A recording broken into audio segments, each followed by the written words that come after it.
Trump administration. Hundreds of students participated in the county-wide protest. Catch us on the TV side on News 11 every weekday at 5, 6, and 10 p.m. for your latest news, weather, and sports. There's a man in D.C. 3. He's sliding. AM 560 KBLU. Russ Clark with you on a Wednesday morning. I know it's Wednesday because Dean's here. Glad to be here, too. So I had to look up. It's hump day because Dean walks in early, which you're always early. That's because I enjoy talking to you. Well, I enjoy having you in. In fact, you disrupted my norm because I'm usually working right up to the thing. But when I know it's Wednesday, I make sure I have everything done before I get way ahead. See, that makes a lot of sense. Way ahead. My computer's up, everything. Yeah, otherwise, I'll get talking to you and I'll forget, oh, my goodness, we got to go on air. I'm not ready. It's one of the pains you go through for the pleasure of my company. There he is. That's it. It's worth it. We'll do it. It looks like we're no longer in a partial shutdown for the government. We were in a partial shutdown for 4 days, I think.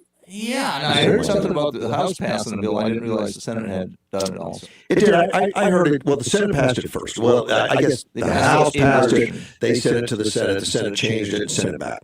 Okay. Is the way I understand it. But so have you got some details of what it means? I do a little bit. It's a $1.2 trillion spending bill to end the government shutdown. And there were a lot of concerns, and something I didn't know until this morning when I started actually reading. I mean, I was listening to news blurbs and stuff, and I got the general information. There were 21 House Republicans that said, no, I don't want it. Right, and they had reasons. Well, yeah, they all have reasons. Whether they're good reasons or not, that's up to you. One of the reasons I understand is that they wanted to include a requirement for voter ID nationally. To say that. Yeah. That's an important thing. It's a very important thing. Is it the right venue or not? I don't know. Exactly. And I have to trust President Trump and Speaker Johnson and their ability to read the room, so to speak, and to know what they can get done and what they can't at this time. At the end of the day, it's their call. Right. On what to do. But, of course, there's a say in the legislature, too. They can say, well, absolutely. Good call, President Trump, but not this time. We're not doing it. Sure. And there were 21 that didn't. And of those 21 that didn't agree, Andy Biggs out of Arizona, right? There's 3 of them. Make sure I got them all right. David Schrager. Now, this was on the first iteration, though, right? No, this is the final. Really? Democrats voted for it. Right. That's the way it passed. It passed 217 to 214. I was going to say it was close. A true bipartisan. And here's what I suspect. I suspect everybody knows the numbers because both sides do their own whips. Right. Going exactly. To find out so they know what the numbers are, and they say, okay, there's room, I can vote against it and show that I'm independent. That does happen. Sure, of course. So maybe Biggs, and I don't know, I haven't talked with him. Oh, Eli Crane's the other one. Eli Crane, Andy Biggs, David Schrager. Eli Crane? Eli. Yeah, I heard Elon. Oh, I'm sorry. Elon. And I was thinking, is it Elon? No, that's a different guy. Yeah. Eli Crane. The 3 of them, and I have no idea, but I'm speculating that the reason 21 Republicans, because they had a lot of Democrats who were voting yes, and they thought, well, there's room for me to show a little protest. Sure. Without turning without destroying it. Yeah.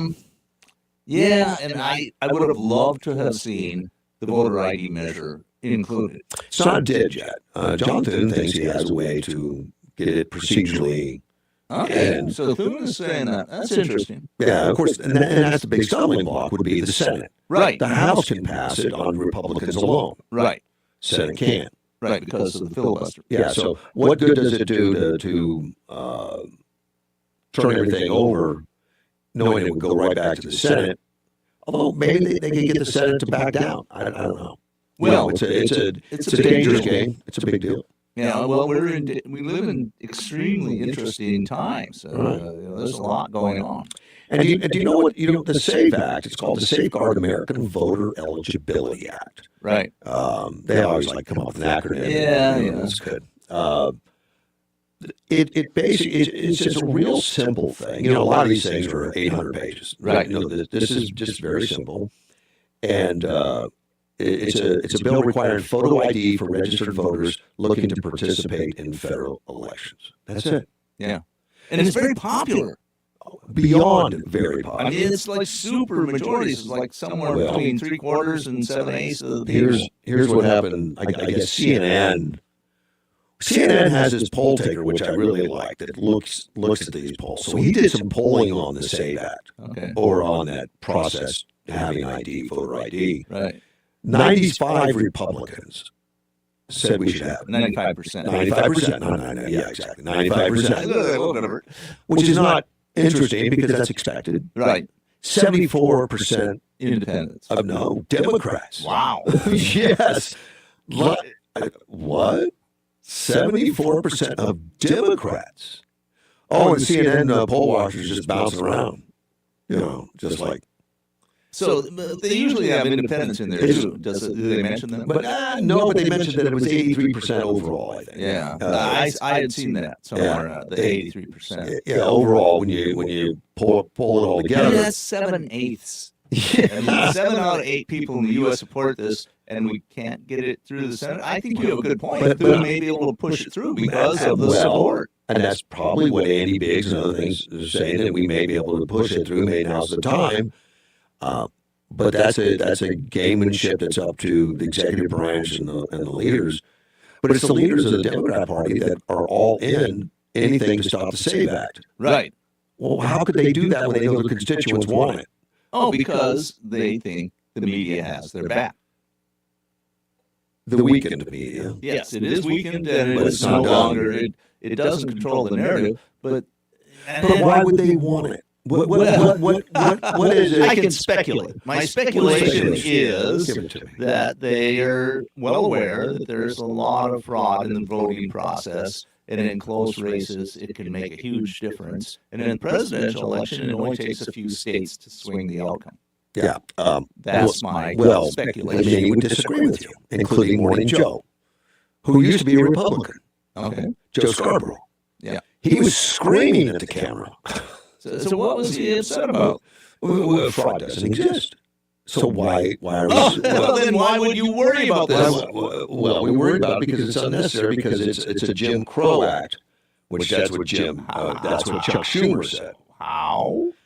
Well, it's not, but that's what he says. Yeah, I mean, it doesn't. I mean, and we have because the whole theory is blacks are not smart enough to get voter IDs, which is. It's so insulting. It's terrible. Denigrating. Yeah. Why would you even say something so stupid? But they do. They do say it. And but they're sticking with it was Jim Crow. Now, he got chewed up on that on social media, and I'll talk about that. But we get, not one or two Democrats. All Democrats are going to stop the SAVE Act. And yet 74% of their constituents says, no, it's okay. We prefer it. And so there's something... There's really going on. Yeah, there is. That they claim is not happening because, voter fraud doesn't exist. Make a statement that I think most people would agree with. For some reason, which we don't precisely know, the Democratic leadership thinks it's very important to not have a requirement for voter ID. Correct. They will shut the government down to stop it. It doesn't seem to be for libertarian reasons. No. It seems to be because what they say is that it suppresses voter turnout. Now, Georgia put in a voter ID back in just a couple of years ago. And they got higher turnout. They did. Yeah, more people came. Right. Now this is... the scientific skeptic in me says it's not exactly apples to oranges. It might have been a more highly contested election, whatever. But it does kind of make it difficult to claim that it has any significant effect on turnout. Correct. Regardless, it does not depress voter turnout. Well, at least not in any significant way. Well, and if there was some way to point to that as not being, it's not being apples to oranges or being apples to oranges, the left would have already put it out there. Yeah. But they haven't. So it tells me that probably the same. Yeah. Let's take a phone call. You're on the air. Hey, morning, fine people. Good morning. Good Carl. morning.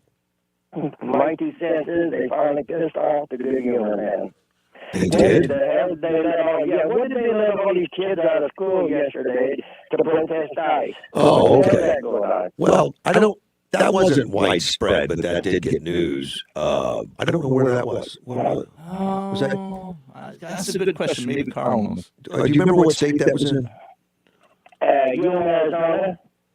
In Yuma, they let kids out to go protest ICE? Yeah. Okay, that's all news to me. I haven't heard about that. Well, I can kind of tell you what happened then. Out there, and it looked like it's on the canal where on 24th Street, there was a bunch of young children that were protesting ICE, and the police were standing across the street. And then some of them little guys and gals that thought it'd be real smart, they had to come down, and my little sign I have up that says, "Thank you, ICE." Well, we got a picture of them tearing down the ICE. We don't have their face. And these are kids doing this? Yeah. Oh, wow. We should get them in a juvie hall and have a talk. Well, I think the picture sounds wonderful. Maybe you can send us a copy. You'll get it because here's one of the little videos that I think it's on Instagram and it's also on Facebook. You can see a police car pull up with these horns on and the kid crawling off the fence. And then it showed one of the videos showing the guy is up on the fence pulling the letters off. Wow. Oh, is that right by your house there? Right by your house? Well, yeah, by the signs that I have up on the 24th. Okay, This is what our children, and we're teaching them in public schools to go out and protest the federal government for trying to make America clean again. And that's what these kids are doing. They're going down and they're tearing up other people's stuff. How old do you think they were, Carl? I would say teenagers. Okay. Wow. I think it'll go out on Facebook, and in fact it has, and it's got a lot of hits. Good. It's in a couple thousand so far. Wow. And it looks like that lady that went out there and macheted the signs. Yeah. Right now, and I talked to Greg the other day, and they're still looking for that lady, but she got a bench warrant on her. I knew they did do that. Yeah. Yeah. So people got to remember there's an election coming up, and I have caught people, and I've done it down at Home Depot. Put a camera someplace, and pretty soon, if they're molesting signs, their picture comes up. Yeah, that's good work, Carl. I applaud your efforts. Yeah, but what the hell is an 83-year-old man crawling up a 12-foot ladder for? Well, maybe you can get some help. Well, I'm going to need some because at 83, I don't want to go up to any more ladders. You be careful, man. Be careful. Yeah, well, what do we have to do to make people understand? Why do we pay for all these children going out of high school? And I would like the man that gives the authority to do that come explain to me why we let all of these, I guess I can still call them children, out of school to go protest. Well, our government. Do we know they weren't playing hooky? Well, I mean, they might not have had permission, is what I'm saying. Do we know that for sure? No, we don't know yet. But okay. But why? We are paying most of over half of our tax money. That goes to school. Goes to school. Yeah. And then I can't understand why if the school did it. I would like to know, did the school let them out or did they just leave? I certainly haven't heard of that, of the schools doing it, but who knows? Could be happening. Yeah. Well, I think we the people really understand. Okay. Why do we let children out of school to protest against our government? Well, if you're in Minneapolis, the administration might support it. Well, I live in Yuma, Arizona. I understand that. I'm just saying that's why I'm a little skeptical. Yeah, but who supported that? That's what I want to know. And it'd be a good reason to explain to us why. Yeah. I don't send my grandchildren to school to protest our government. Right. And there was another. There was a case. I think it was in Texas, where a mother complained because her daughter ran in. I watched the video. It looked to me like the daughter directly ran into the front of the car. I mean, it was like, no, don't do this. This is stupid. And the mother complained and said, you shouldn't be allowing these children out to protest because they get into problems and they're not old enough to make informed decisions. So I've seen that, but I think that was in Texas. Well, here's the other thing I get to make to these people. If that young child, I'm going to call him a child because it's a foolish thing to do, if he'd have found in my backyard, he could have hurt himself pretty bad. And then could he come back and sue me? Probably. Maybe. Yeah. But did you were you able to fix the sign, or do you need some help with that, or what? No. I just got to go just take it down, put the ice back up. Okay. They weren't foolish enough to destroy the sign. Right. But, they need to answer if they're brave enough to go tear down the sign. I think they ought to come back, and I think we ought to talk to them on the Russ Clark show. Maybe we can get them to ask all after her and come on her and tell them why she did it. Yeah. Maybe we're all doing something wrong that we shouldn't be wanting to make America great again. Yeah. Well, that might be interesting. I'd bring them on, buddy, if you can find them. Yeah. But, I would like to leave America great again for my grandchildren. Yeah. Because I consider America was great for me. America took care of me and my family a long time. I think most people would agree with you, but there's a small segment of the population that wants to convince everybody else that America, the United States of America, is evil and should be destroyed. Yeah. They believe that. Too. Well, what are they going to do that's going to make it better than what I have? They don't seem to be too interested in that, other than saying things will get better after we destroy America. Well, actually, all of Western civilization. Well, here's the question I have: if you can go to a person and offer them a brand new Chevrolet pickup, 4-wheel drive, completely loaded, tell them you can have this car, or I got a 55 Chevy pickup sitting out here, you can have either one you want. Now, how do you convince people that they're going to take that 55 Chevy? And that's what they're doing. I think it's even worse. They don't even want the 55 Chevy. They want us to go back to horse and buggy, or maybe even just wild Mustangs. Well, I'm going to do everything I can for my grandchildren to make America great again, or make it greater. Well, I know you do, man. Awesome. So, anyway, they kind of made me mad today. I don't, terrorist signs. If they want me to pay for the kids to go to school and so they can go out and protest, I'm not going to mind that too bad. But when you start tearing people's property up, they got a problem. Well, I hope they catch him, my friend. You take care. I think they already have. Buddy. All right, man. Bye. Yeah, Melanie texted me and said the kids were on local news last evening. Oh, interesting. Yeah, so they've been on Facebook and on all that. So chances are they're going to know who they are. I'll see if they do anything. I think so. I mean, once you get on social media, it's hard to keep your identity secret. Yeah. Yeah. Oh, I got a lot of calls yesterday about David Laura.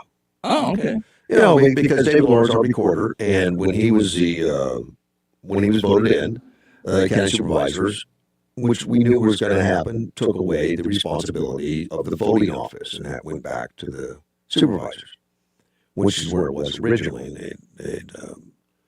they'd said they'd given the responsibility to the recorder through an intergovernmental agreement of some kind. Okay. So we talked about it. There were like 2 or 3 calls on it yesterday about why this is happening and all that. Of course, it doesn't really affect a whole ton of things. I mean, David's still able. He does everything he's going to do as a recorder, and he has some things he has to do for the elections office. I mean, they do interact. so Jonathan Lyons called me yesterday. Because I kept bringing his name up. So I said, well, call Jonathan, because I haven't talked to him. Okay. Now I have. But apparently, that intergovernmental agreement expired when David was elected. I mean, but they knew it was going to expire. And it wouldn't have mattered who won the vote. It was going to be expired. And Jonathan says, I've explained that to David, Of course, Dave doesn't believe it, I don't think. I don't know. I haven't asked him directly. But he was under the impression, I was under the impression, they took it away because David got it. I guess I got that from David. I guess what I would have to look at is what's the term? How long does it last? Maybe it expires every year. I don't know. Well, no, it didn't used to be into the recorders. It wasn't in the recorders. Yeah, when was it put into the recorders? I don't know. I mean, it makes a difference if it was 10 years ago or 20 years ago. I don't know. I do know that other counties, it stays under the supervisors. Yeah, okay. It does. So I never really thought it was that big a deal. And it doesn't really affect David. But I said, well, get with Jonathan. I've not talked to him. And I should have. I should have probably picked up the phone because there was so much concern. So he called me yesterday and said, hey, why do you call me? Yeah, I said, okay, I'll call you. We're going to talk about it. But it wasn't having to do directly with David. And the supervisors work with David. Jonathan works with David. So it's not as big a deal as... Well, I think David... you talk to David. I do, quite a bit. And so he has his side of things, and maybe he can. Yeah. Maybe you could get both of them on. David, That would be interesting. David's not. I mean, he was bothered by it, but it doesn't slow him down at all. That's why I tried to explain to him. I mean, his fingers are still out there. He's closer to it than he's ever been. He's learned a lot. He's worked hard. I think so. I think David seeks truth, and so I'm not too worried about the outcome. And he even has a better bedside manner now. David's been very caustic over the years. I mean, he has. He's been. And we talked about that. He's been a brick thrower or whatever. Oh man, he's called me up before and just he's as bad as anybody. Getting on the phone, telling me all my faults. I was like, well, thank you for that. Well, I always like people who correct me because I can always become better. Oh, correct. Oh, absolutely. And I guess it doesn't affect me like it does others. I mean, some people puff up if you say something negative. Yeah, I think there's a natural reaction to that. But I'm thinking back to when I started doing more writing as letters to the editor, and you learn quickly. You better have a thick skin. If you're in public office, do public things like radio, you better understand that it's not personal or whatever. Let's take a phone call. You're on the air. Well, you said you call them up and ask them why. So yeah, I did. I know you did. Okay. And I called a couple of them, actually. Oh, I didn't know that, but I knew you called Jonathan. Yeah. Yeah. Which is good. That's good. Yeah, it is, because now we can have them stop whining about what happened. I know, right? I keep getting drug into it, but yeah. I know. Yeah, we hear the same thing, boys in the bathrooms and David Laura and what happened with him. Now we know. Why? Yeah. We know.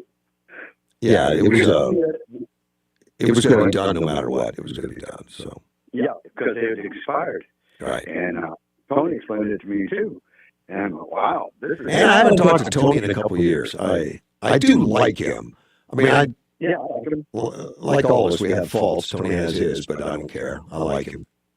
Yeah. Well, I've been straight with him, and he's been straight with me. Yeah. I could say that. I don't doubt that. The kids were from Gila Ridge, Yuma High, Copa High. So 3 different schools. Okay. The only school that did not involve himself was the Catholic school. Was that something that was sanctioned by the schools, or do you know? I don't know. They happened because they were all these kids were allowed to leave. They were allowed. Okay. Remember the other thing I said that what we need to do is get these kids in. Ask these kids, why are you protesting? Exactly. Why are you trying? What do you know? So, they're just doing the media thing. You know what I'm saying? Sure. They're just doing the media thing. Now, to get them in the classroom, they should have to write a report on why they did that. So how many children are we talking about? Well, there was a bunch. I just 15, saw 20? Oh, well, I'm talking probably 50. Wow, 50. That's a significant number when you're talking Yuma. Yeah, they were lined up on the hill of 32nd Street. It looked like 32nd Street. So somebody organized this. Oh yeah. What the hell was that? Shoot, I was gonna talk to you about that the other day. I wrote down stuff on that. But yeah, they were. And what really irked me, because I can't say the P word, but really irked me, I saw. Ooh, I almost said that other word. Yeah, please Mexican flag.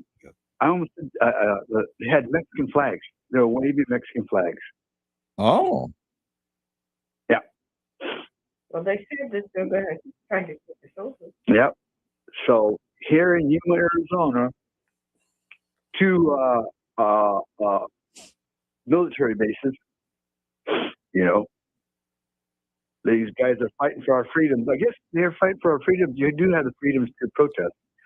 So We do, but it's a real shame that they think that is a legitimate way to go to eliminate ICE and don't arrest the criminals. Right. Well, now it's time to ask the school board, because we know. Well, see, you bring up David's name again. I would like to talk to these children and figure That would out be interesting. how they decided to get together and do this. Oh yeah, well, because of the media, plus we have outside influence. There had to be adults. There had to be adults out there. Well, I mean, I'm not entirely sure. I mean, I've organized things during my life, and teenagers are capable of sending out a message to all their friends and saying, show up here and we'll do something. So I am not convinced that it was necessarily outside of that group, but my guess is probably it was. It was. Who was that? The Invincibles? Who was that group called? That were that brought in protesters from El Centro, Invincibles back then. Back. Yeah, I remember hearing about this during the election, prior to the election, right? Yep. And the literature that I read on them, they were really destroying the Tea Party. Were agitators, were racist, and blah blah blah blah. Yeah. So I mean, we will. I think we'll find out, because I suspect a fair number of the children were probably identified by the police, so we probably know who they are. Well, now their identities are protected under law. They're not just because unless they're minors. Yeah, they're minors. Probably. But somebody will know who they are, and maybe we can get some answers. Somebody just can talk to them and say, well, what happened? How did you decide to do this? Right. But again, I want to see where the school board's on this. Because for them to allow that many students out, you would think that the school board or the schools themselves, the administrators of that school. Well, I have read about a fair number of these things, and sometimes a fair amount of time the school administration is involved, but not all the time. No. So it's possible that the administration is not involved in this. We just don't know yet. And if they are, well, then we really want to know about it. Yeah. But now that's my phone call for today, Russ. Thank you, buddy. Take care. Bye. Mr. Gilbert. Yeah. Well, I think he brings up concerns that are real. And Absolutely. He certainly added some information. I didn't know there were as many as 50. I know. And I while he was talking, I sent a note to David to ask him if it was a school sanctioned thing. Well, he'll probably find out if he doesn't know. If David's already up, he'll answer. That might be early for him. No, I don't think so. I think he's probably up. He's a business guy too. Yeah. Okay. So he's up in the morning. Getting back to this partial government shutdown for a little bit, the only Republican to vent the frustration online was Thomas Massey, a Republican out of Kentucky. He condemned what he saw as a failure to shore up an election integrity with the exclusion of the Safeguard American Voter Eligibility Act. Of course, the bills were set up for budgetary things. This is not a budgetary item, but that's not uncommon to tack on other things you want onto these bills. Right. Yeah. Yeah. Okay, and which the SAVE Act is a bill requiring photo ID for registration voters looking to participate in federal elections, and most importantly, block the inclusion of the SAVE Act to protect our elections from illegal aliens, a top priority for conservatives. So he has a real issue that the leadership did not allow that to stay in, and that's why these 21 Republicans voted against it, but still got it passed. I'm assuming they knew got it was going to pass. the funding bill passed. Well, yeah, that way we're not going to have a government shutdown. So Yeah. a full government shutdown. Just I'm going to ask because I'm curious: did it include funding for Homeland Security and ICE? No. Oh, What it did is it well, yes and no. It gave them a continuing resolution for 2 weeks okay. while they still discuss some issues. Yeah. And here's what the left wants. Well, with their problem with ICE. They demanded new restrictions on ICE operations, prohibit against wearing masks, which is such a ridiculous thing. I mean, these guys have been doxxed, followed home, and everything else. Yeah, that's This is for their security at this point. I don't like to see it, but I understand it. And an elimination of ICE's roaming patrols, which is okay. You can come to town, but you can't ride around. What does that mean? Body camera requirements, which they've already got. They've already done that. Yeah. Stronger warrant restrictions. Now, right now, ICE can do an administrative warrant on wanted known criminals, and they've got the right to do that. That does not allow them to kick in doors, go into houses, and all that. And that's where the judicial warrants come in. If somebody's, Right. Their address, and you want to go at 5 o'clock so no one gets hurt, knock down the door, come in and make an arrest.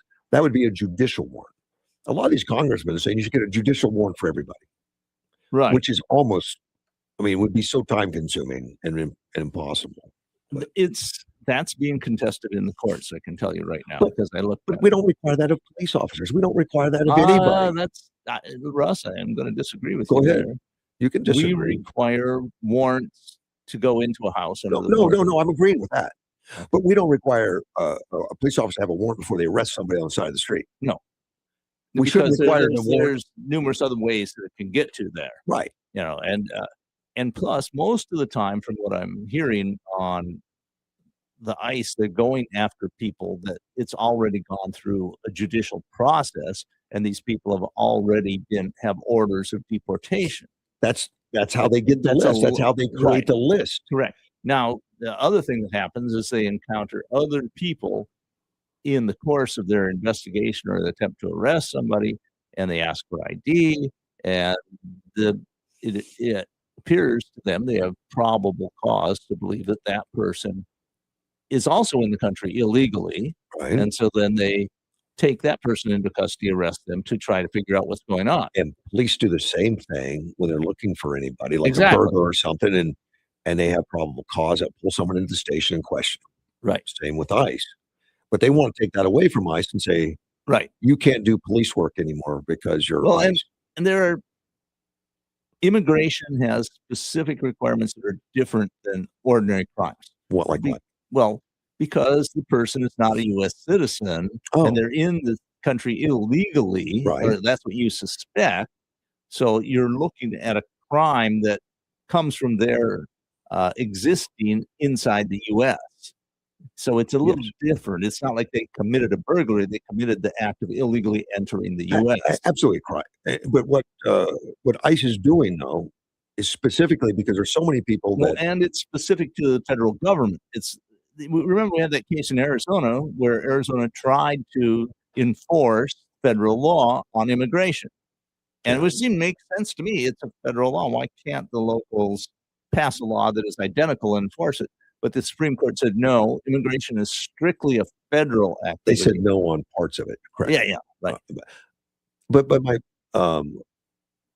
But ICE has, when they're going out, they generally have, they don't pull over just random cars. they are going after specific people Right. that are on their list. I think there was like a 1.5 million or something on that list. It's So a there's a large lot of number. people. People that have criminal records that didn't show up for visas or expired visas, Right. or whatever.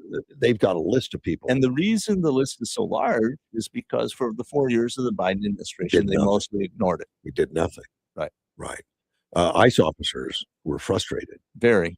I know one that was ready to retire because, like, I'm here getting paid and not doing any work. Right. Or a complaint that I heard, not directly from ICE officers, was that they were basically ordered to do the opposite of what they were supposed to do. They were to facilitate the entry of people that ordinarily would be considered illegal. I didn't hear that. That's possible. I do know in the Yuma sector the last year of Biden, the whole office only did 12 arrests. Yeah. Now they do. Well, they do less now because they're enforcing the border.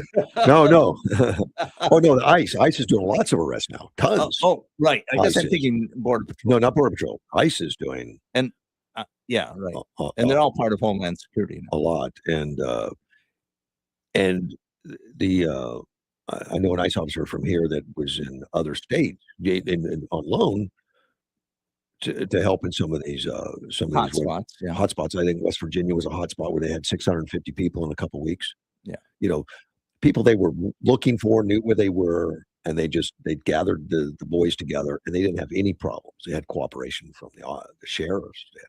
Yeah. So it was very, very clean, very good, very in, very out.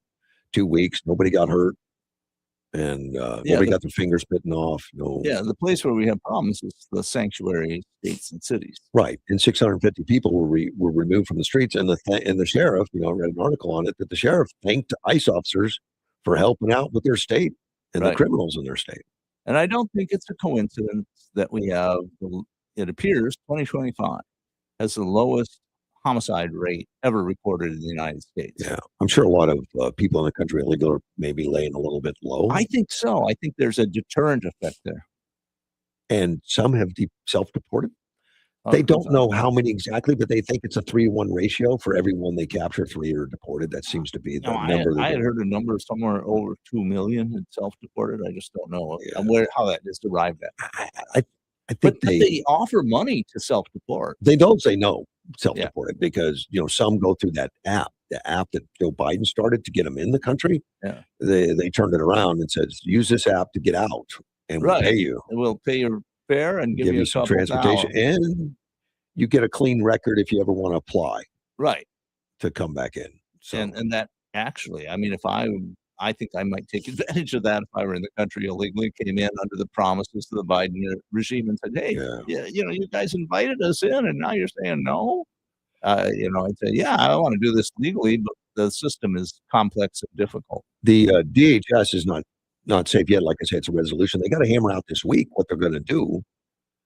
The left is looking just to abolish ICE, restrict ICE, neuter ICE. I don't think that's a popular position. Well, you got high school kids protesting to do it. Well, sure. I mean, who knows where that came from? But they want warrant restrictions. In other words, they want to put a restriction on them where they can't do what they're doing now. That they can't go get an administrative warrant and pick somebody up, which that makes no sense. That's what they do. Right. They only get judicial warrants if they have to enter a private facility or something. That's a judicial warrant. Right. But my research on this indicates that there are specific cases where ICE says we don't need a judicial warrant because the person that we are trying to pick up has already been through the process and they have an order of deportation. And that's, I think, going to the courts to decide. Okay. And if that is, you mean they tried to get around on some of these people on breaking into a house? Yeah, and there's a case in Minneapolis specifically where the people inside were told, we're here to arrest so-and-so, and they say, you can't enter. And they did not have a judicial warrant, but they had a warrant, an administrative warrant. Okay. And they used a battering ram, broke down the door, and arrested the guy. Well, that should go and through. The judge says, no, you didn't have a judicial warrant. You're required to have one by the Fourth Amendment. You can't do that. Right. So that's being contested And in the courts. and that should be. Yeah. That should be contested. That if that happens, then that's. And I don't know how common it is. That's I suspect I it's have read. not. I have read that it's happened. Yeah, but Um, when you're dealing with millions of cases or hundreds of thousands at the minimum, some things are going to be in gray areas. Well, they need to clean that up. I don't Right. have a problem with cleaning that one up, but to pick a guy up on the street, you don't need a judicial warrant Correct. at all. But we'll see how it gets through, because I don't think it's cool heads that prevail and everybody digs in on what they are or are not going to do, and we'll see. But 2 weeks we'll find out. It also is going to cover the Coast Guard Transportation Security Administration, which is TSA, and the Federal Emergency Management Agency, FEMA. Yeah. Well, something I remember is when plane loads of people who were, I would say, illegal immigrants were given special passes Yeah, to get on planes, no ID, Yeah. no vetting, nothing. Yeah. But we want them to go to these particular cities, and Yeah. so they would send them at taxpayer expense. I don't know how much we spent on that, but we sent planes all over the world picking up illegal aliens that wanted to be here but couldn't find the transportation. So And a lot of that was done through NGOs, I think. You pay somebody to have that done. I thought they were government planes. I don't know about that. Government planes that they sent all over, but I can take a look at that. But I mean, we're talking hundreds of them, Oh yeah, hundreds, large numbers. and just amazing how many people they just drug into the country to get voters. And that's the speculation. Well, It's all for voting. Yeah, well, there's other benefits to when you put them into blue states. If they get counted in the census, then you get more electoral votes. So there are reasons why you would want to have more people in your state. I think this all happened from about 20, 30 years ago in California, when a prominent Republican lost the election, and it was almost certainly because a lot of illegals were in the district and they voted, and it was never really investigated. And so from that, people on the left realized we can use this to our advantage. And California has swung further and further to the left since then. See, this is a note that comes from an actual ICE agent. Okay. He might know more about it. I think so. You think? He has more experience. ICE and Border Patrol authority to make warrantless arrest as long as the officer establishes a good reasonable suspicion to approach someone and establish probable cause to arrest on immigration violations. Yeah, okay, that's pretty close to what I thought. And ICE goes above that with administrative policy that we are required to have a signed administrative warrant for the person we target, which I knew they did it. I didn't know it was just, I thought it was requirement, but he's saying to target a person, right? he's saying they could do it with a warrantless arrest if they had reasonable suspicion, but they'd go above that. Administrative warrants do not allow us to enter a residence without permission from the owner of the responsible. See, that's what I thought it was too, but I read about this Minnesota case. And they I think I'm familiar with that case. Yeah, I've seen something on it. I don't Is know that what it is? Yeah. Okay. And there was a particular form, and I'm getting the name of 1-21. My memory is faulty, so I can't say for sure. And that was a form that supposedly allowed for this administrative breaking into a person's residence. I think they're going to lose that one politically and whatever. Yeah, I think it's just a bad look. Right, I think so. But I mean, that's when I looked into it, it's real. There's a real case. There's real instances where it's been used. The administration did not deny it. The ICE officer says judicial criminal warrants issued by a federal judge, U.S. magistrate judge, allow ICE to serve a criminal arrest warrant on a target that ICE encounters in the U.S. that has a prior executed deportation order and was removed and is a felony to be back in the United States illegally. The warrant can be served at their home, and we have full authority to kick in the door. Oh, I see. That's a little different. But that's a judicial warrant. Oh, Okay, but is it?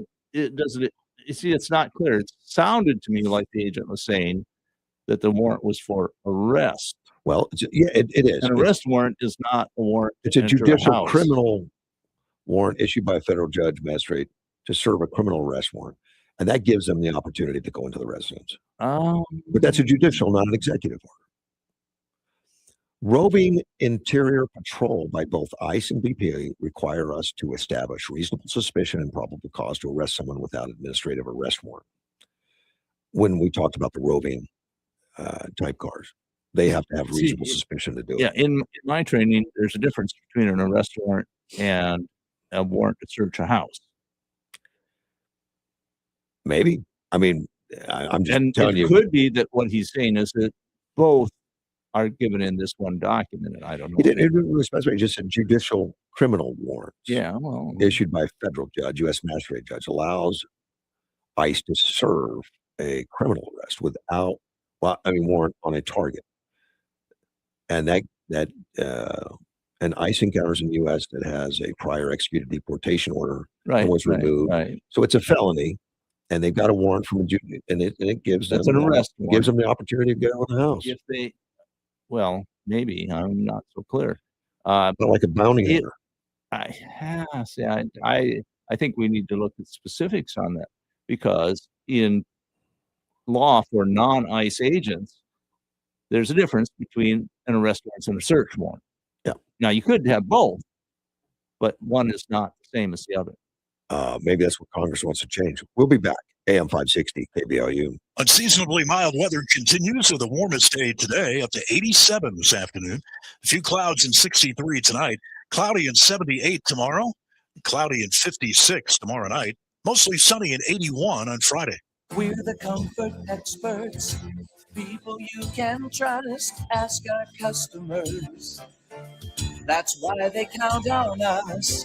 Over 50 years of service, keep us going strong. We've got a name you can depend upon. Hamburger refrigeration and electric. Hamburger, count on us. Listen to KBLU from 8 to 9 every Monday morning to Life, Death, and the Law. Sean Garner and Adam Hansen discuss estate planning options. Learn how you can plan your estate using a will or trust to protect your family and secure your legacy. That's Life, Death, and the Law every Monday, 8 to 9 a.m. on 560 KBLU. This is as real as it gets. Get up, get kids up, feed the dog, feed the kids, out the door. Work, pick up kids, dinner, bath, bed, repeat. You strive all day to make life better for them. So why not make life better for you? Get Strive-free checking at Avenir Financial. No frills, no fuss, no monthly fee. Open a Strive-free checking today at avenirfinancial.org. Certain restrictions apply. Federally insured by NCUA. To be a part of Russ's show, call 928-344-5258. That's 928-344-5258. Crime is already skyrocketing in 2026. Now, you may already own a firearm, but before you face the financial, the legal, the emotional weight of pulling that trigger, there is new technology, a smarter option. It's non-lethal, BYRNA.com. Berta makes less lethal launchers. It fires tear gas, pepper spray, kinetic rounds. It is designed to stop an attacker for up to 40 minutes. That gives you time to escape. That gives you time to get help without deadly consequences.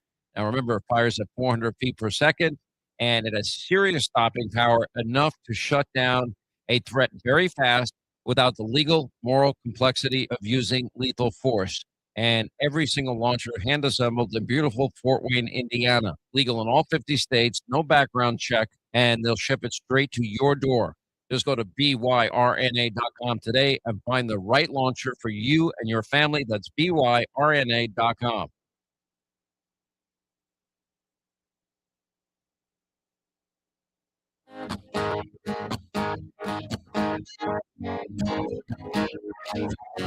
There's a man in D.C. Hey, I'm 60 KBLU. Russ Clark and Dean's here. Glad to be here. I know you didn't watch the Grammy Awards Sunday. No, you don't look like a Grammy No, Awards I did fan. not. You don't do that. I confess I didn't watch it. Did you hear about Billie English and her comments? I read some about it, and there's a lot of kickback about it. Yeah, it's where, funny. she's saying that it's stolen land or something. Yeah, So the kickback is, okay, I want to move into your mansion. yeah, it's funny. She's a 24-year-old singer. I didn't realize. I mean, Oh, 24, such wisdom. 24. Yeah, so she obviously needs to lead. But basically, no one is illegal on stolen land, which is I don't know silly. what that even means. I don't know that she does. But she said that while she's wearing her ice out pin. She says, I feel really hopeful in this room, and I feel like we need to keep fighting and speaking up and protesting. Our voices really do matter, and the people matter. And blank eyes. That's all I'm going to say. Sorry.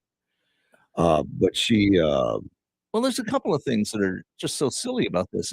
yeah, I mean, all land is stolen then.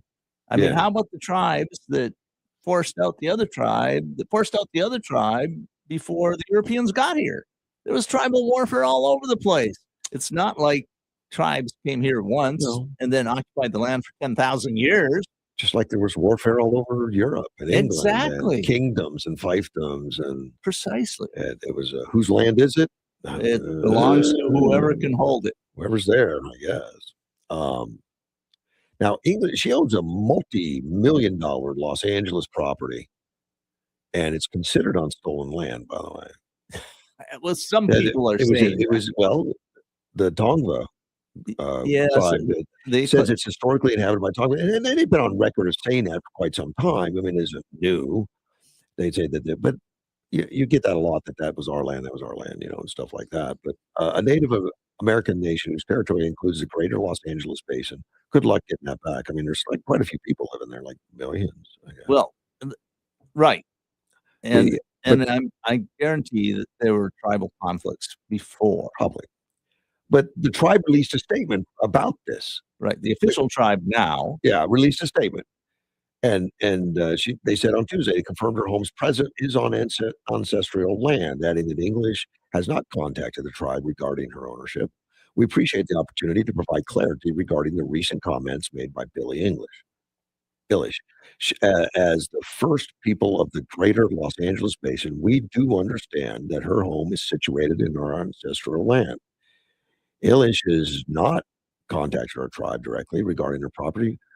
We do value the instance when public figures provide visibility to the true history of this country. We have reached out to her team to express our appreciation for her comments. It is our hopes that in future discussions, the tribe can explicitly be referenced to ensure the public understanding that the greater Los Angeles basin remains their territory. See, I dispute their claim, quote, first people. Yeah. But I guarantee there were people before them. Probably. That I mean, if inhabited you that area. dig down deep enough, you're going to find. And there's also a problem in that if you look at the accounts of the first explorers who wrote down things about California, there were large areas of California where there weren't people that were not inhabited. Well, because it didn't have a lot of the part of it was water. These big bears bears, okay. that created areas that people didn't want to go to because they get chomped up or whatever. California is semi-arid. There's not water everywhere. Right, exactly. That's true too. And also, California is subject to, as we found out recently, immense flooding that wipes out people that are in the low-lying areas every couple hundred years or so. So you stay away from those areas. So maybe those areas get wiped out and people move back to the mountain ranges, so the foothills. And I think that's where most of the people were along the coast, along rivers, to some extent to the foothills. But I mean, there were large areas where there just weren't any people. But it's a silly comment by Billy, because look, Yeah, it is. No one's going to say, I mean, I got a deed to the land. Okay. It's, and it may be at one time inhabited by lots of different people. I mean, it could be. I mean, I bet that if you did sedimentation studies and look for artifacts, you're going to find artifacts a long ways back. Probably thousands of years. Singer Bad Bunny was there. It also had an ice out button.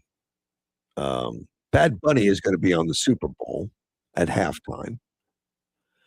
And I'm not watching it. And I know Turning Point put up an alternative, like when the halftime starts, they're going to have something out there that you can turn to. Yeah. I'll probably watch the Turning Point thing. I'm not going to watch Bad Bunny. I'm not going to watch the Super Bowl, probably. Trump's not going this year. He's like the first president to ever attend a Super Bowl. And this one, he says, nah. Well, good for him. Not going to do that. But Bad Bunny says, we're not savages. We're not animals. We're not aliens. We are humans and we are Americans. Well, not illegal aliens are not Americans. Correct. Or show me a passport, I guess. But they probably have documentation from other countries. I read some commentary on this, and it said, well, what the left wants is they don't want any structure. They don't want any laws. They don't want any borders. They don't want any police. And somehow they think this will be better. Well, I think most people reasonably disagree with that and say you need borders, you need police, you need laws. We need the rule of law. Anarchy does not work well. I got to take a break because we're at the top of the hour. We'll be right back. AM 560 KBLU.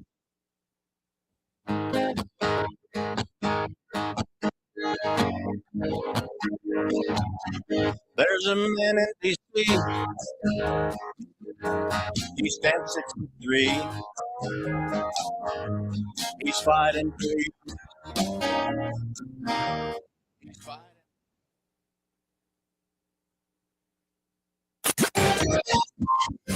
This is News Talk 560 KBLU, Yuma.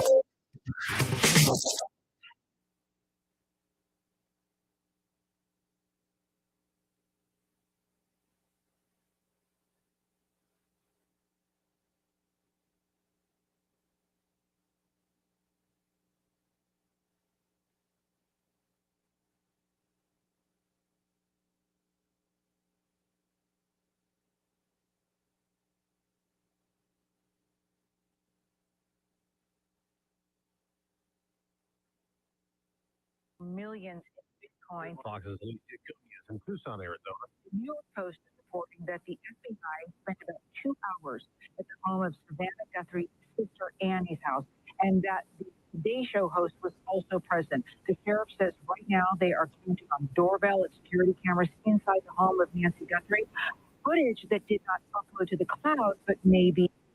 We're about to hear from Tom Holman, the border czar now in charge of immigration enforcement in Minneapolis. And Fox's Jackie Heinen reports from the White House a change may be announced that would prompt a drawdown of federal officials in that state.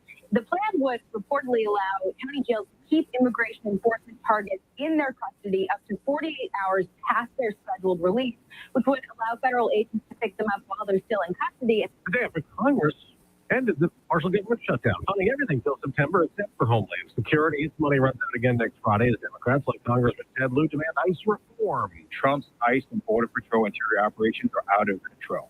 And not only did they kill 2 civilians last month, but you see continuing videos and stories of their abuses. It's sentencing day for the man convicted in the second Trump assassination attempt before the 2024 election outside the president's golf club in Florida. Ryan Ruth taking life in prison. And it's arraignment day in Washington for Ramanullah Lockenwall. The man charged with murdering a National Guard soldier in D.C. and seriously wounding another in a shooting the day before Thanksgiving. Americans listening to Fox News. Are you living with dry AMD? If so, you could be on the road to geographic atrophy, or GA, a condition that leads to retinal cell death and permanent vision loss. But with Izervay, you can slow it down, get it going lower. Izervay slows GA progression by targeting a key source of retinal cell death, which may help preserve your vision longer. Izervay, or Avastin Captopril, is a prescription eye injection used to treat GA. Don't take it if you have an infection or active swelling in or around your eye. Izervay can cause eye infection, retinal detachment, or increased risk of wet AMD. Izervay may temporarily increase eye pressure. Your vision may be impaired after an eye injection or exam. Don't delay. Ask your doctor about Izervay today. Visit Izervay.com. That's IZERVAY.com. Paid for by Estella Farm. From the News Information Desk, I'm Jeannie Aguilera. A new hotel had its grand opening in Yuma. The new extended stay America is located on Rio Vista Drive off Interstate 8. Construction has been underway since 2020, and it officially opened at the end of last year. Guests can enjoy a variety of amenities, including full kitchens, free Wi-Fi, and complimentary breakfast on site. laundry, and a fitness center. The hotel adds that if you're looking for a place to bridge the gap between the big move, they'd be a good option to consider.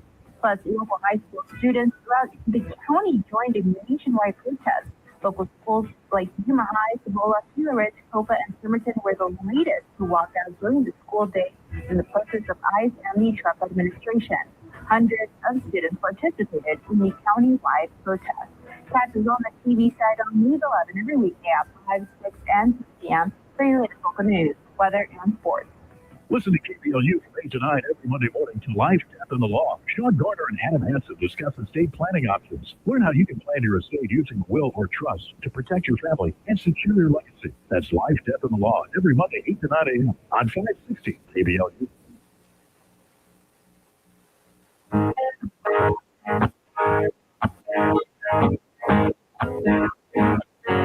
There's a man in D.C. He's at 6'3". Hey, I'm 560 KBLU. Russ Clark back with you. Dean's here. Glad to be here. Iran, and I don't know what the end game's going to be, but I don't think anybody we live knows in but Trump. interesting times. But Iran is not behaving to according to the United States and what they've agreed to as far as surprise. Really? Let's take a phone call. You're on there. Hey, Russ. Good morning, it's Bruce. Good morning, Bruce. Hey, yesterday I heard kids walked out. My kid told me that some of the kids walked out and protest. But the part that I don't understand is all those kids who left during lunch or during that period for the rest of the days, whether they're freshmen all the way to seniors, their parents weren't even notified, from what my understanding. Did the school allow it, or was it just rogue?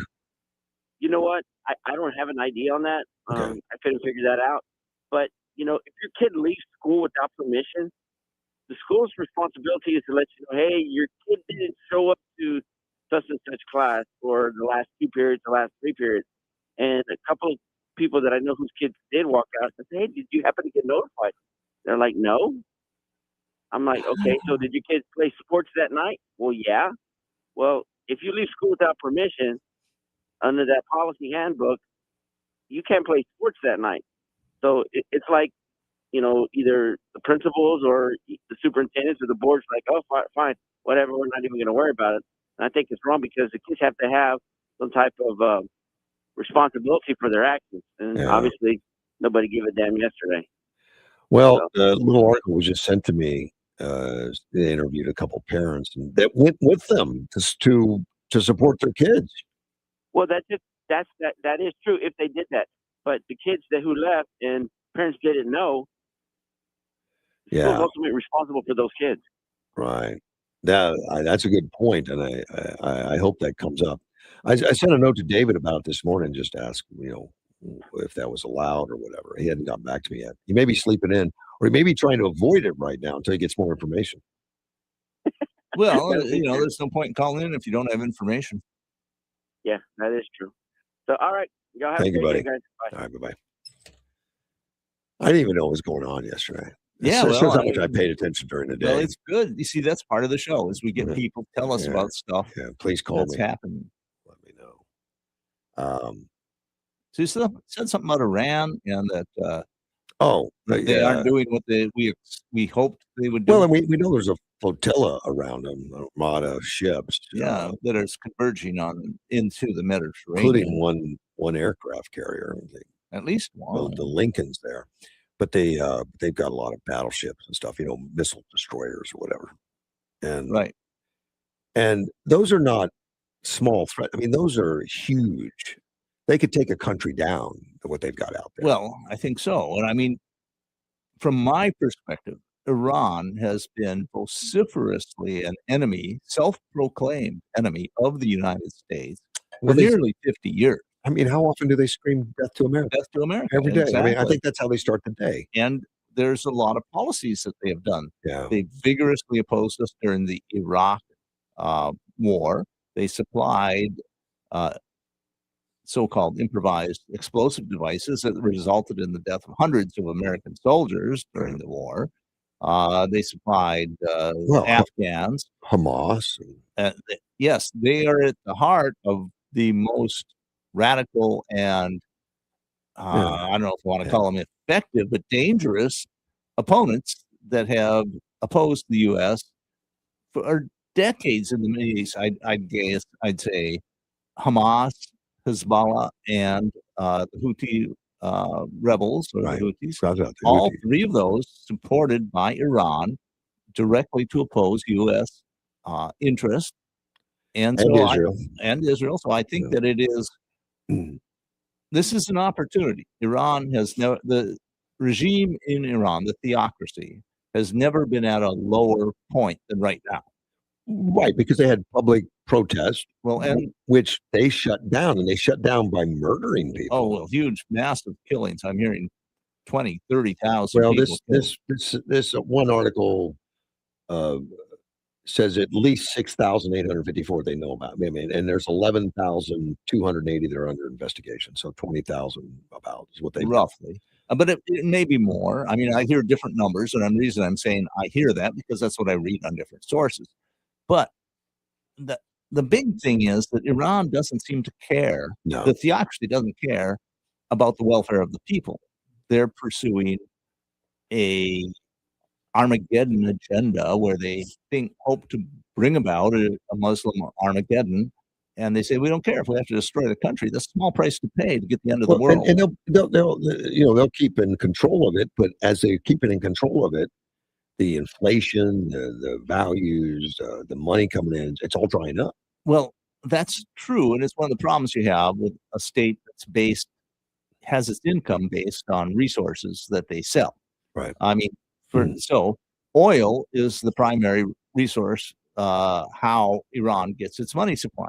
They don't need very many people to extract the oil and sell it.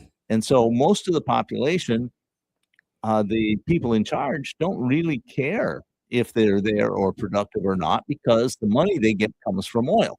That's similar to the case that was in Venezuela, where you don't need a population to support you if you get your primary income from outside the population. Right.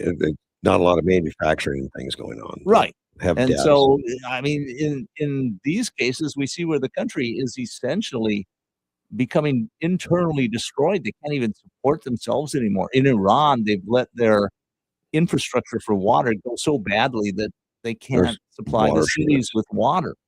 Agriculture is terribly disrupted. They planned for this, though. I mean, there was a plan in place on how to squelch protests and rebellions. Well, yeah. And it makes sense, including using force, surveillance, internet shutdowns.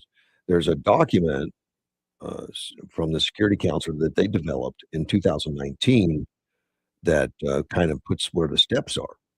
I'm not surprised they have a plan. Yeah, the plan was, to have unarmed security as a first level, and if it gets out of control, they bring in the armed security and just start slaughtering people. Yeah, and if you look back throughout history, further than say the 20th century, it's common. I mean, this is what people in power do to keep power. I mean, it happened one of the worst cases in Russia. You can look in China. You can look at Cambodia. People who want to stay in power at any cost are willing to kill large portions of their own population off to do so. Well, and that's one thing that Trump has been talking about. Not only that, they have some evidence somehow that the nuclear push to get a weapon is still ongoing, even after they blew up the mountain and it was housing. This has been a intrinsic part of the policy of the theocracy for decades.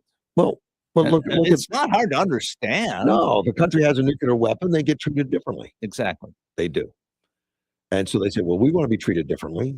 And we want to pursue our agenda, and their stated agenda is to destroy the U.S. and and Israel. January 8th is when they switched the role to having armed killings carried out. On January 8th, they said, okay, it's getting out of control. Send in the guns. Yeah. Just amazingly cold. Well, but what choice do they have? I mean, they're either going to lose their lives and be thrown out. I mean, well, Trump is what's trying to be accomplished is to allow leadership to flee with lots of money to somewhere else, like Russia, or I don't think they'd want to go to China, probably Russia. And there may be other places that would accept them. Russia would like that right now. They need money. Sure. Everybody likes money. But the point is that seems to be the least worst alternative. Now, the other side is that if you have been so unpopular, and my understanding is that the theocracy has become extremely unpopular in Iran. I don't know what's true, but people are claiming over 90% of the people want a change in the regime. I don't know if that's true. It's been reported. So how do you keep power? Well, with an iron fist. And that's what they are attempting to do. The problem is they don't control their airspace. No. They don't have a way to exert power outside the country very much. And so they're subject to potentially, their centers of power being attacked. They really felt secure, though, before Israel came in and eliminated all their Russian, or a lot of the Russian. Well, they had good radar. reason to feel secure under the Biden administration, under the Obama administration, Sure. which sent them billions and billions of dollars and pushed for their legitimacy in the world. It was absolutely horrific. And they stepped up policy. to terrorism. They didn't. Yes, exactly. So they used the money to promote more terrorism. Or at least money is fungible. Give them money for one thing, that frees up money for something else. Yeah. So it was a terrible decision. But now they're on hard times. Now. Well, exactly. And I support, if the Trump administration can figure out a way to have regime change in that country, I would support that. I don't. I mean, if Trump wanted to go in there with weaponry, he would have already done it. I mean, that's not his goal. Well, he's subtle and he's careful. And I mean, he already went in with weaponry. Oh, yeah. We got rid of their nuclear facilities. The Israelis showed that their air defenses are almost useless. Right. So they are vulnerable. And I think we had a friendly regime in there under the Shah for, 50 years or so? Yeah. But I have no clue what's going to happen. I mean, this regime doesn't want to give up power. Understandably, you got power, you don't want to give it up. Right. And but the same in Venezuela, he didn't want to give it up. Right. But I think Trump has set down. I mean, he set down some real precedents on who he is. He doesn't bluff. Right. He'll go in and take out Venezuela or Iran. We have an amazingly capable military. And it's been demonstrated. It's been demonstrated. So this is, to a certain extent, a return to the gunboat diplomacy that the British Empire and others used in the late 1800s particularly, where they said, we don't like your policy. We don't like you to capture our ships and enslave our citizens and sell them and demand ransom for the Muslims that were on the North Africa and in the Ottoman Empire too. And we want you to change it. And if you don't change it, in the case of the Barbary Coast, right. Well, we send in a ship and we start bombarding the cities. And, we're destroying your city if you don't change your policy. And then they would change their policy. Yeah, we still sing about it. Yeah. From the halls, Montezuma to shores, Tripoli. There you go. Marine Corps ballad. So it is not an unusual situation to use force to obtain the results you want. And it's not like Iran has declared undying friendship to the United States. They've been shouting death to America for 50 years. Right. They certainly have. Curious to see what's going to happen. I don't see how the regime backs off. I don't know. I don't know. I don't know how they do that. And I think in cases like this, President Trump is quite reasonably playing the cards close to his chest. Of course. Because you don't want to telegraph what your moves are. Well, those ships are a telegraph. I mean, that is a statement. Something is happening. That's a statement. And he has said, we won't let you just kill off your citizens. He sent a fleet all around Venezuela months before any action, saying like, we're serious. But I don't think they're used to the United States being that serious. Venezuela is a really interesting case because the people who were doing a lot of bad things in Venezuela, killing dissidents and stuff like that, they're still there. They have not been put in jail. No, and the vice president, Rodriguez, Right. she's a Marxist, I'm quite sure. But she's working with the Trump administration. Out of fear. Yeah, well, it's a good reason. I mean, it's a legitimate reason to work. Well, I mean, demonstrate what we did. So, but I don't know if this will necessarily apply in Iran. Maybe they will find people, some factions that are willing to change things. I don't know that it'll last. This is an ideology that says it's much better to die than to cooperate. And I don't think Rodriguez wants to die. Right. She is supposedly, an atheist, a secularist. She doesn't, I don't think she wants to martyr herself. Well, and she seems to be cooperating now. It won't last if she can find a way out of it, I'm sure. But well, that's correct. But I think policies are being put in place. I mean, even someone like Rodriguez, who's supposed to be a very doctrinaire leftist, if cooperating with the United States brings a flood of money into the country because you can sell oil on the open market, it potentially could, and you have the production of oil increasing 2, 3, 4 times as much. So suddenly your income increases by 5 or 10x. I think that might be something she'd be willing to accept. Maybe. And with an eye on, well, when Trump leaves office, maybe the next guy will let us take it over again. Or we negotiate a new deal or something like that. Right. Sure. All that is in play. Of course, that's just assumptions. We don't. Well, assumptions based on knowledge of history and they don't observable fact. And they had some of the best radar systems available in the world outside our own. Well, from China and Russia protecting Maduro. I think they were probably told that, and it's probably true. But I'm not sure China would send their very best overseas. Okay. And I'm not sure Russia maybe, but again, I think they probably hold the very best back for their own use. Quite possibly, but sometimes you want to put it out there and test it because Yes, that's true. Because that maybe America flies in there and we'll see how good it is. Sure. Yeah. And then you claim it wasn't our best. That's possible. Sure, it's very possible.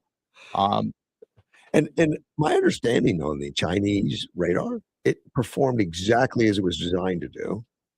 They're not saying it was junk by any means. It was very good. It's just we were much better at tricking it, and confusing it. Yes, I think that's right. I mean, it's not that theirs was necessarily bad. It's that our countermeasures were better. Right. And I'm sure China enjoys all that information too. Even if that information is like, oh my gosh, I think it sends a message to China very clearly is don't try to invade Taiwan. You don't know what our capabilities really are, and we have stuff you haven't thought about. Trump keeps saying that. Yeah. And Venezuela illustrates it. And the taking out of the nuclear facilities in Iran illustrates it. Yeah. It puts a credibility, it piles on credibility to our ability to effect action. Iran really thought we couldn't reach them. I think that's what they thought. I think you're correct. Yeah, it was under hundreds of feet of rock. And I guess we had things that could do it. I think so. Yeah. I mean, it's hard to know because the Iranian system is a combination of reality and theocracy. And they, of course, think that theocracy is literally correct, that God is on their side and will protect them. So when defeats like this happen, it has to be an attack on their faith as well. Why did God allow this to happen to us? Well, either they weren't too faithful or they've just been wrong all the time.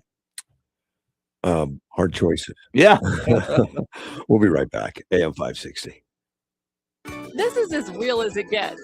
Get up, get kids up, feed the dog, feed the kids, out the door.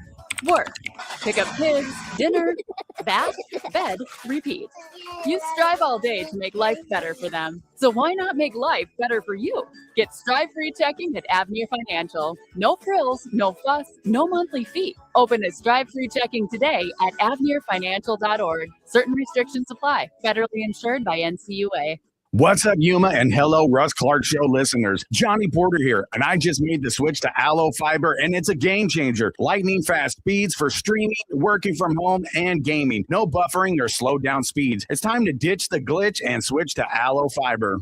Hey, y'all, mark your calendar and get ready to experience the flavors and fun of New Orleans right here in Yuma. Fort Yuma Rotary, along with Alexander Toyota, Burgers and Beer, and Carnes Law, proudly presents Mardi Gras on Main, Friday, February 13th from 5 to 11 p.m. in historic downtown Yuma. Enjoy live entertainment by Eric Sage's Ultimate Rock Show, tons of vendors, and a special kids area, all at a free, family-friendly event. So grab your beads, dress in your best Mardi Gras fashion, and come celebrate Mardi Gras on Main. All proceeds support Fort Yuma Rotary's community projects.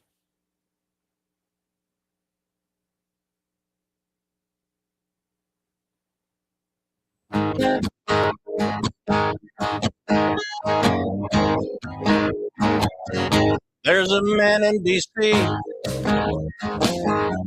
He stands 6'3". He's fighting for you. He's fighting for me. He'll bring that on. Yeah, 560 KBLU. Russ Clark with you. Dean's here. Glad to be here. Chuck Schumer is facing a backlash after he called the SAVE Act, which is the voting act. We have to have an ID, a Jim Crow. Well, he should, of course, see a backlash because it's a stupid statement. How can they just keep going to that stuff? That Jim Crow, but they do. You know, it's really hard to say. I mean, it's like over 80% of the people in the country believe you should have ID, picture ID, in order to vote. Right. And that includes Democrats at 74%. That's just amazing to me. It is amazing.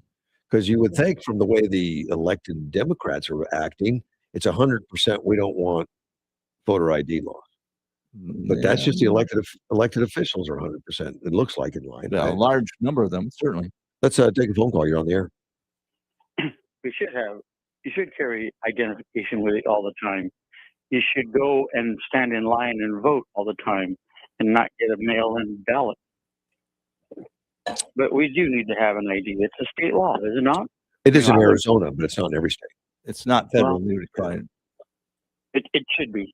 But, I mean, what happens if you get somebody hits you with a rock in the head while you're walking down the road taking a walk and nobody knows who the hell you are?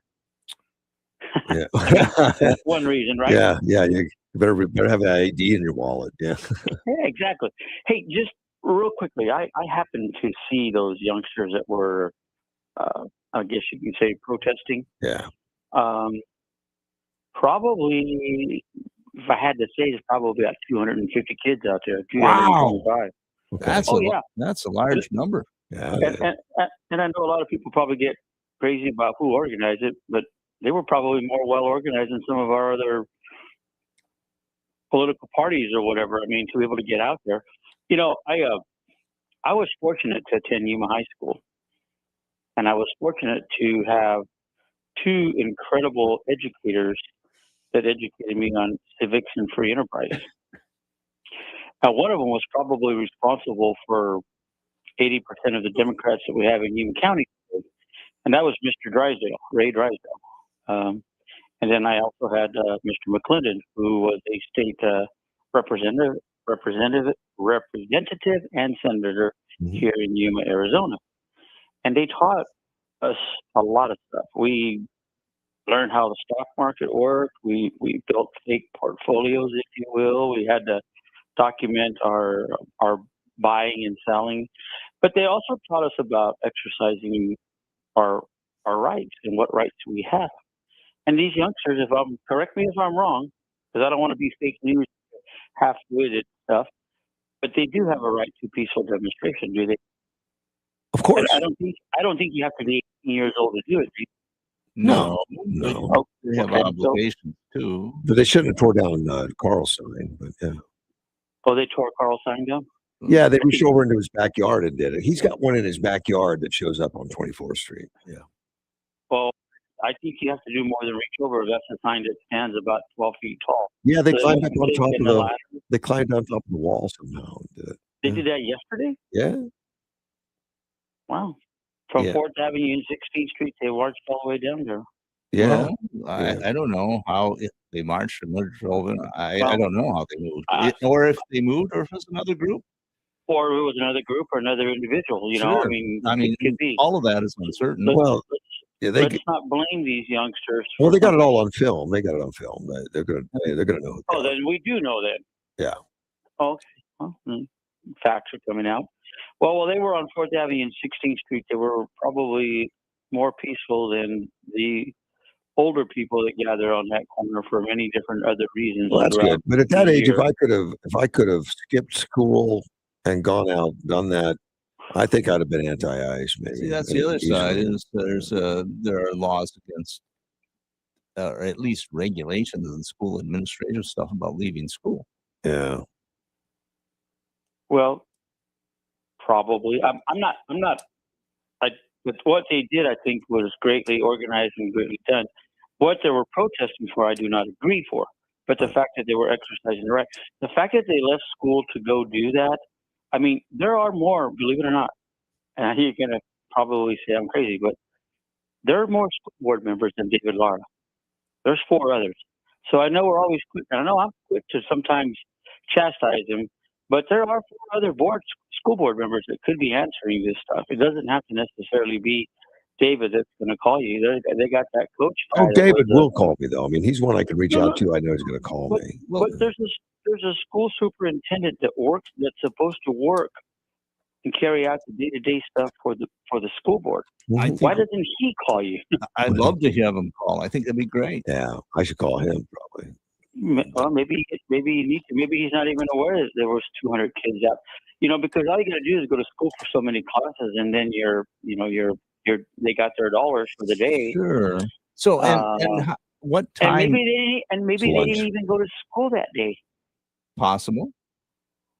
Maybe mom and dad called in and excused them, and lo and behold, there they are, on this protest. Yeah, maybe they never showed up. All this is possible, and we don't even know for certain how many of these people were actual students. We know they appeared young, right? That's about all we really know. Well, I know I did see a school resource officer that was there. Oh, On interesting. the corner by the Sprouts there. He was kind of like smiling and laughing. Wasn't there to tell them they were not getting out on the road. At least, I mean, I don't drive up and down 4th Avenue, 24 hours a day, but I can tell you that 2 times I had to come across there in an hour space. They were not in your face. They were not, they were just out there. But there was a school And there resource. was some U.S. flags and there was some Mexican flags out there as well. But there was a school resource officer there. Yes, sir. Interesting. She would be an interesting person to talk to. About why they were there, or What I think we happened? know What did why they? were there? What did they observe? What was going on what did they think was happening? Was it approved by the school or not? I don't think it needs to be approved by the school. They don't need the school's approval to be out there. Dean. Well, I This is agree. these are They organized don't kids just because that they are don't probably- just because they Go don't ahead. need it doesn't mean it didn't happen. What didn't happen? The protest happened. You can see with your eyes. The approval could happen whether they need it or not. The approval could happen whether. Well, in other words, you wanted to say that the school is approving these kids are out there. and it's Well, it okay makes for a them to be- difference if the school is encouraging it. I don't think the school encouraged anything. I don't know. Well, then why do we talk about? All we ever talk about, you two guys, everybody talk about is what I think or supposedly. If we don't know, let's not say we don't know. I mean, let's not bring it up. Why would you want to even get the thought out there that the school district encourages it? Well, actually, I don't know that they did or didn't, but I don't think that's the point. The point is these kids were organized enough to go out there and not that I think what they're protesting for is totally wrong in my personal opinion. I support ICE. I support everything else, all law enforcement whatsoever. But the fact that these youngsters can get organized to get out there and do something and have more numbers than what you see on any other weekends or any other thing. It's kind of interesting. Don't Oh, you I think? agree. It's interesting. Because they're exercising the right, and they did it peacefully. They weren't out there throwing things. I don't know who the hell took Carl's sign down. And that's Carl's thing. But I can't imagine they all organized at Yuma High or Kofa High to go rip down Carl's sign. I just don't see that happening. But hey, he's got the video, so we know who did it. Right? Well, they somebody knows. I mean, I hope they find out. Yeah. Oh, okay. We're losing the point here. But anyways, they were very well. They were very respectful. A couple times that I crossed going one way and then coming back the other. And hats off to these kids that learn. Hey, if there's something that bothers you and you guys want to do it, like I said, I highly doubt that Yuma High School district went out and told kids, hey, why don't you guys do a protest on this day at this time? I don't think it was. I think they want them to be in school more than that they want them to be out on the street. I think that's what you would expect. Well, it used to be when I went to school, and I don't know what it is today, but maybe one of those other 4 school board members besides David might call you and tell you. It used to be when you walked out the front door till the minute you walked back in your front door at home, you were on school time. In other words, if you got in a fight on your way home after school, and you already gotten off the bus and you got in a fight, the next day you were hauled into the principal's office and you were held accountable for it, because their saying back then was, it's our responsibility from the moment you leave your door to the moment you walk back into your door, you're still under school rules. Okay. I don't know if that's changed or not. Yeah, it used to be called in loco parentis, that they had the authority. I don't know the terminology for it, but yes. So maybe one of the other 4 school board members might. I'm sure they listen to your show, might call in and add in, hey, you know what, we don't know about it. Mm-hmm. Or the school superintendent, who is supposed to be the day-to-day guy that follows and enforces the school policy. All right. Well, let me go. I got one of them calling in right now. Oh, see you later. Have a good day. Actually, David's trying to call me. But well, just one of the members. He is one, and I the one I know most. Take a phone call. You're on the air. Hello. Hey, good morning, David. How are you, buddy? Oh. Hey, man, we've been talking about this school protest with Ice Out yesterday. Is that something the school arranged? Of course not. Believe me, I've been on the phone most of the day yesterday with even last night with Tim Brandon. I thought you might be and all that. Yeah. So this was a thing organized by someone else, just probably social media and all that stuff. Exactly. I don't know who's the actual organizer. Okay. But of course, everybody has the freedom to protest whatever they want. That's a freedom that we have. Well, it is. The only thing that was a concern of some is that these are kids that are supposed to be in school, and parents didn't necessarily get permission for them to walk out. And I don't know that they have the freedom to do that without notification, do they? No. So you have absences that are justified. Doctor's appointment, or you're sick, or you have to leave out of town for whatever reason. But there are others that would just be considered ditching or cutting class. Yeah. Which we've all done. I did that in high school. I ditched class, but yeah. I guess all of us did. I didn't do it publicly though. There was no social media back then, like there is now. Yeah. But yes, I had many questions for Tim Brienza, and one of the things that concerned me was the safety of the students, or if the students did something silly. Well, they did apparently at Carl's place. They climbed that fence on his backyard and took down the ice sign. Yeah. But it probably just 1 or 2 people. It doesn't take many. Just right. It wasn't all 250. Exactly. I agree. Yeah. Well, and luckily it ended there. But you know very well that sometimes it just takes one, and they can snowball. That sign's got to be 15 foot in the air. Somebody could have got hurt. Well, yeah, and when I saw it on social media, there was a police officer driving by right at that time. Oh. Now, what I've been told, and this is Carl told me, that the student got a ticket. To me, that shouldn't be a ticket. If you walk into somebody's property jump the fence, and you vandalize their personal property, I would assume that's an arrest, not a ticket. I would think so. But I imagine the officer didn't, or the supervisor told him it would probably escalate if they did arrest the student. So Maybe. Well, I know. I'm just thinking out loud. I don't know what the reason was. Well, and Maybe officers that's have why they some gave him a ticket. discretion. Yeah, they do. Right. Well, then just stop and think about this.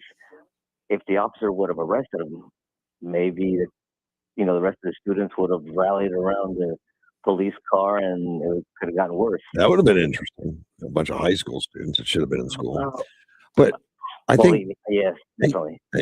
somebody, I mean, one of those kids needs to go out there and put that sign back up with Carl's supervision. Well,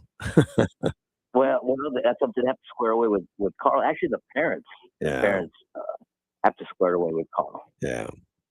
And there has to be consequences. So I don't care what the reason is. Somebody protests. I could be for it or against it. That's fine.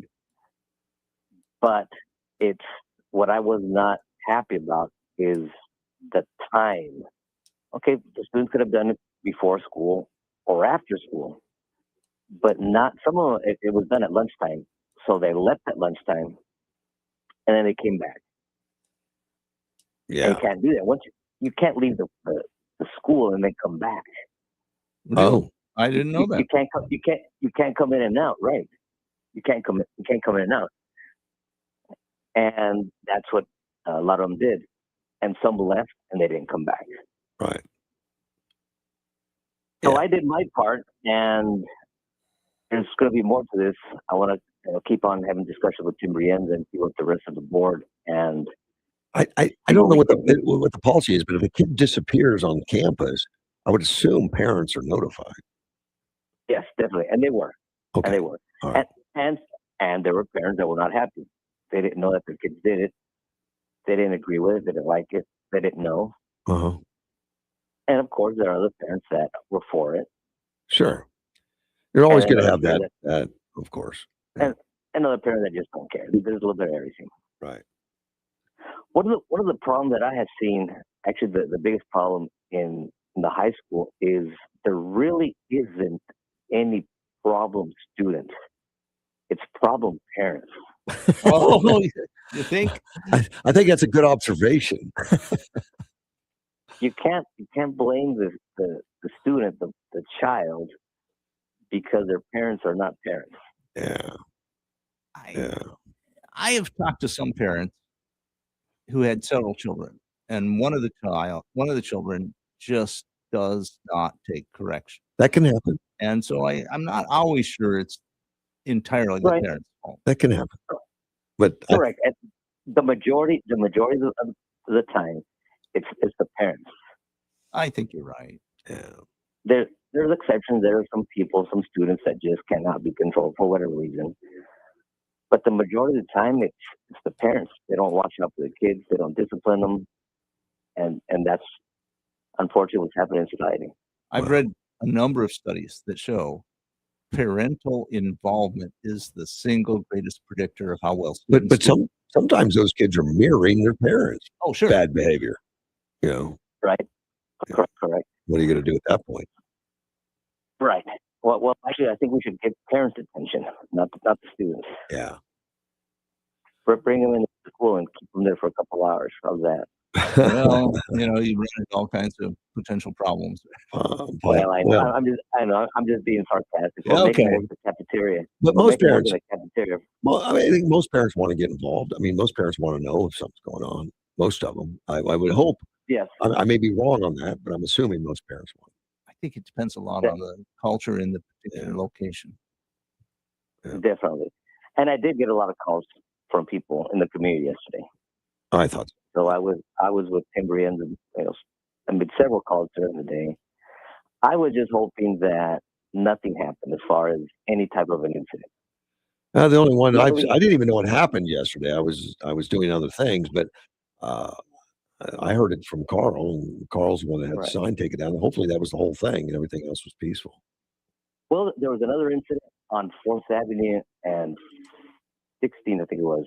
and there was some person that just got confrontational with the students, and they ended up getting arrested.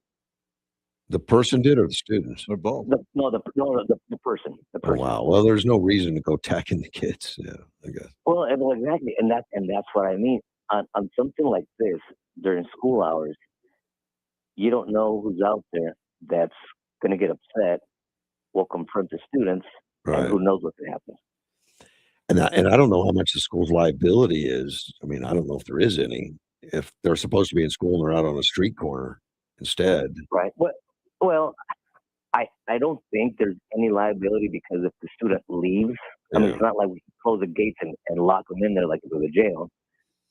But they have a responsibility to call the parents. It's about, if they do. And they do. Yes, and it does.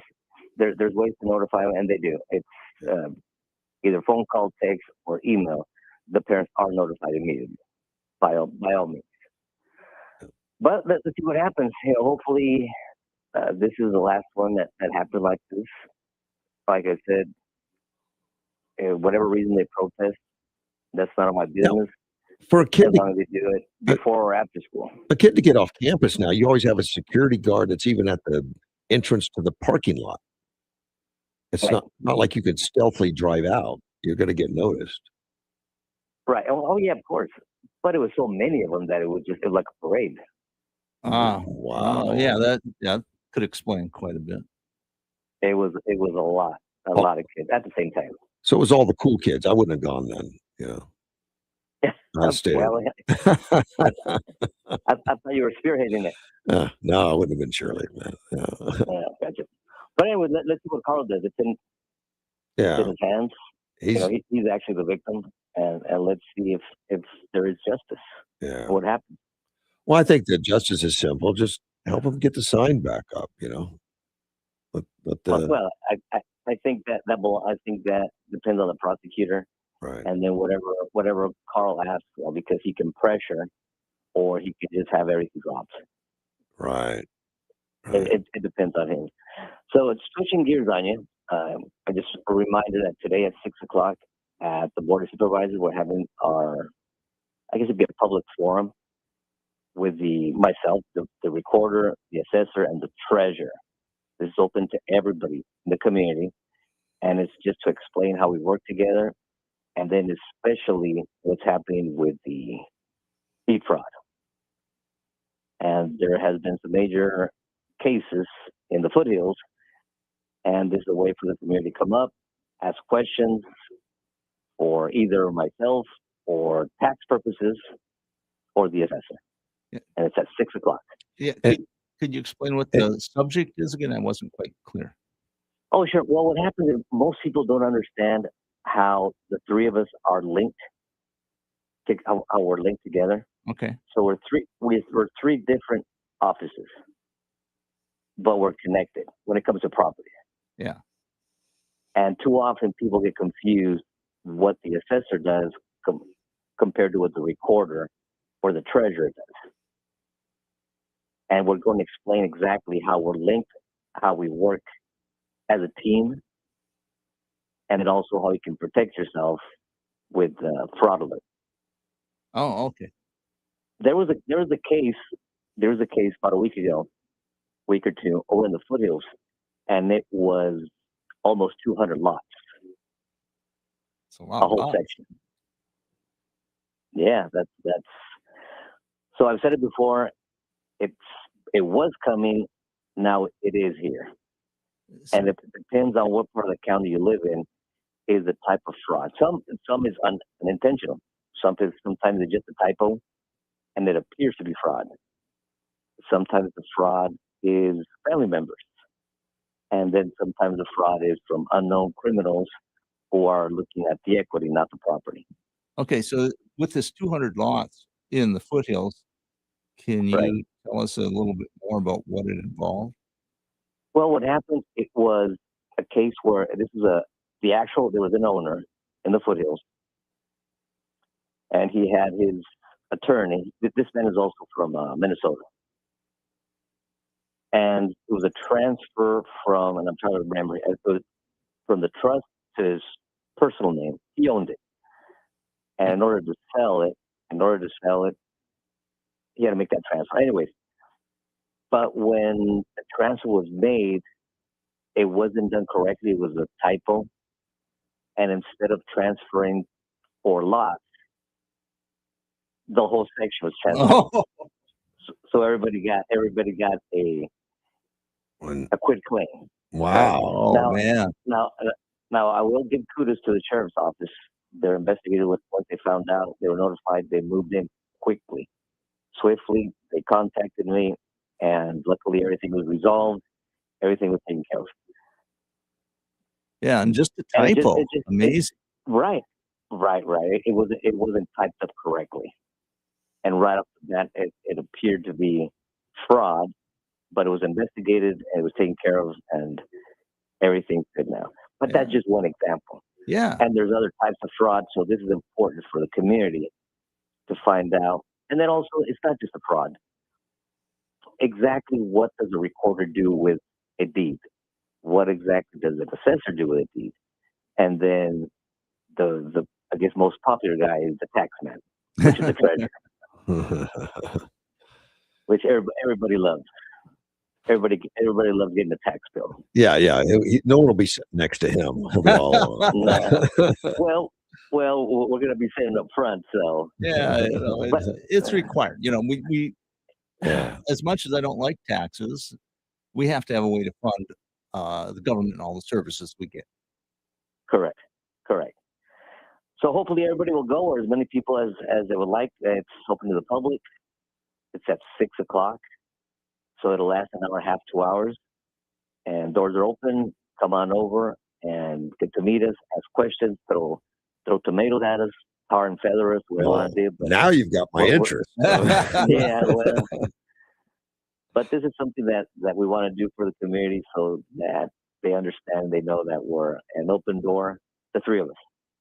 I appreciate keeping us up to date, David. You got it. All right, buddy. All Bye-bye. right. Thank you. Sounds like transparency to me.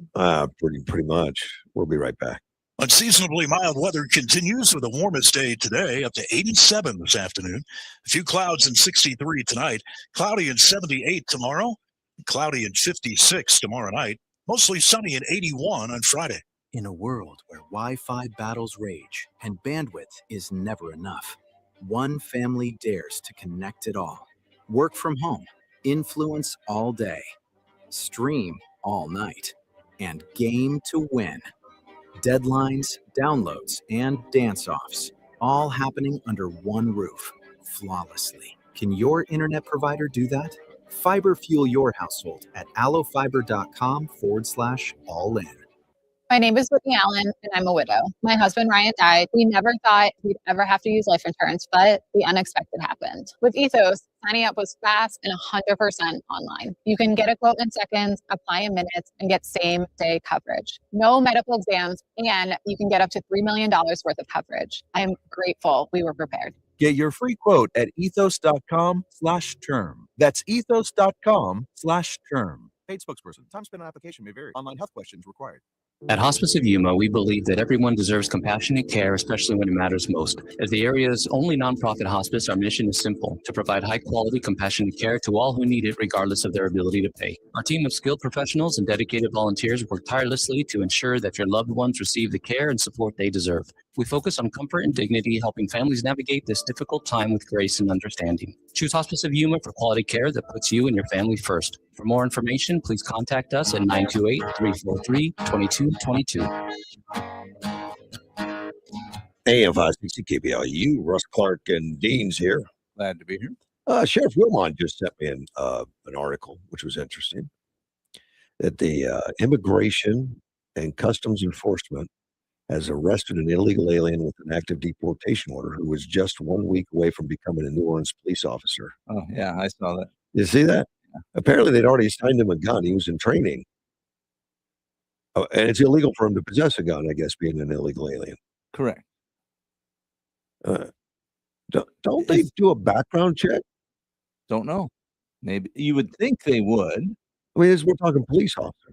Right. But what type of documentation did he present? We don't know all the details. Well, ICE knew who he was. Right. So it's a felony for an illegal alien to even possess a firearm, according to this. Sanctuary cities like New Orleans ignore ICE detainers and are protecting illegal aliens. Okay, so that they may have the higher ups of the government, and they said you can't do that with this guy. He's protected. Seems kind of strange. It does. I mean, particularly if he's breaking. I mean, would the police department specifically break federal law to make him an officer knowingly? It's hard to believe they did it deliberately, but I don't know.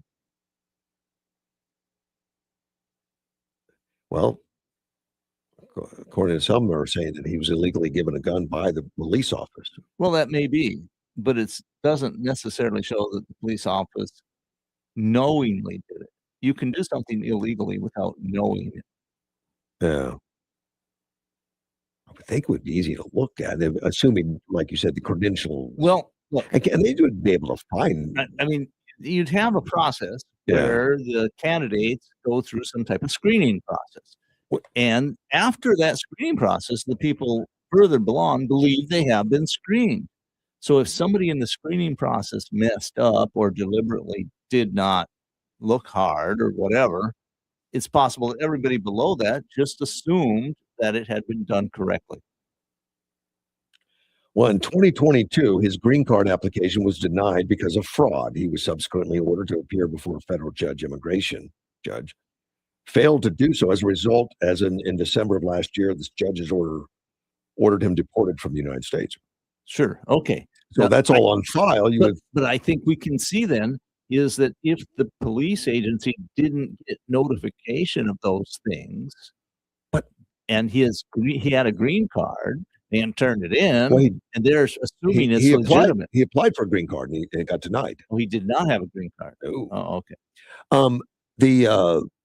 Don't they have a database digitally of fingerprints? And I'm sure they fingerprint them, and when they send that, I know the Border Patrol does. I mean, do they share that? Well, there are fingerprint databases, more than one, and they can be accessed by law enforcement, but they're not always accessed, all of them at the same time in the same way.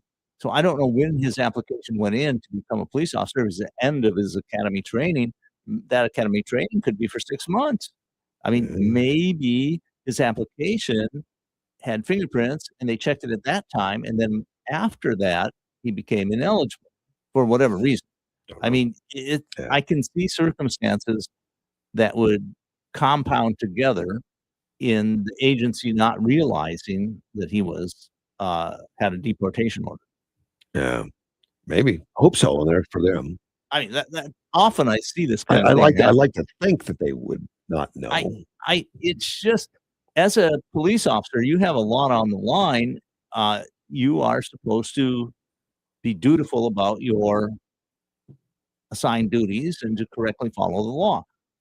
But things happen. Not everything is perfect. We live in an imperfect world. Yeah. So I would not assume that they deliberately ignored the law. I suspect they just didn't know. I would think it would be an automatic check with the Border Patrol or whatever. Well, the other thing, I mean, having gone through this process many years ago, okay, when it was a much simpler process, you weren't like continually checked over and over and over. No. You were checked once to make sure you were qualified. And then you might get, I mean, I don't know how often police officers are checked. Does a police agency, and it probably varies by agency, do they run criminal checks on all their police officers every year? I kind of doubt it. I don't know. It would. I would think if a police officer committed a crime, that the agency would be notified. Yeah. But it's not entirely certain, I don't think. Yeah. You expect your police officers to be, a little clean. You expect that. You want that. Yeah. But we know that things happen. I started talking about Chuck Schumer with the SAVE Act and the getting beat up in social media because he said it was a Jim Crow. Yeah. Well, I think that's an absurd way to look at it. And he says, I've said it before and I'll say it again. The SAVE Act would impose Jim Crow type laws in the entire country and is dead on arrival in the Senate. It's a poison pill that will kill any legislation that is attached to you. The SAVE Act is reminiscent of Jim Crow era laws and would expand them to the whole of America. Republicans want to restore Jim Crow and apply it from one end of this country to the other. It will not happen. What a weird. It's a very strange look at it because it doesn't single out any racial group or any ethnic. No, it just says group. everybody has an ID. That's Right. it. And it's extremely popular. Now, I remember thinking, I was thinking of this about 30, 40 years ago because I didn't like the idea of a universal ID, which is sort of where we've migrated toward. But I thought it can't be stopped. We kind of have it now with our driver's license Right. because all states have federally. access to those different records. Well, and now it's an extra step to verify citizenship and everything else and Right. get a. And I at the time I came to the belief, well, if we're going to control the border, we have to have it. You know, technically, you're supposed to have one like that that's got the federal stamp or whatever on it in order to get on an airplane. Right, but you can use your Passport. Same thing. And so that's what I've done is I have a passport. So I use the passport. That for flying. absolutely takes care of it. But if you don't have a passport, you're going to need that other. Right. And I would encourage everybody to get a passport. I think they're a useful thing to have. The TSA is having a tough time with it because there's still, I think it was 10% the last number I looked at, of people that don't have it. And they've been giving them warnings and letting them on with some extra security. I'm going to. Well, I got to take a break. We can talk about it when we get back. We'll be right back. AM 560 KBLU. From the News 11 Information Desk, I'm Julina Aguilera. A new hotel, the new extended stay America is located on Rio Vista Drive off Interstate 8. Construction has been underway since 2022 and officially opened at the end of last year. Guests can enjoy a variety. It's going to be less ice in Minneapolis. I'm Dave Anthony, Fox News. We currently have an unprecedented number of counties communicating with us now and allow ICE to take custody of illegal aliens before they hit the streets. So Borders our Tom Homan just said in Minneapolis, where he's now in charge of a much protested immigration enforcement. I have announced effective immediately. We will draw down 700 people. But despite that drawdown of agents, Tom Homan says this will not change.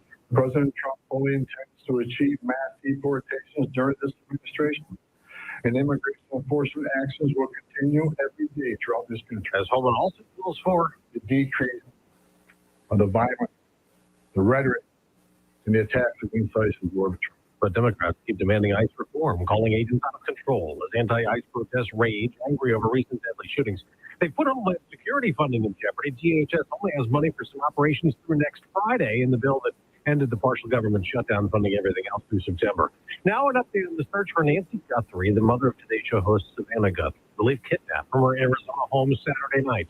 TMZ and a handful of local news stations say that they have received what they are calling ransom notes, and they've received those via email. The note, they say, demanded millions of cryptocurrency for the safe return of Nancy Guthrie by a stated deadline. They report the note contains specific information about the crime scene and Nancy that is not known to the public. Fox's Alicia killing outside the Guthrie home in Tucson, Arizona. Man charged with shooting National Guard soldiers in Washington before Thanksgiving, killing one, seriously wounding the other.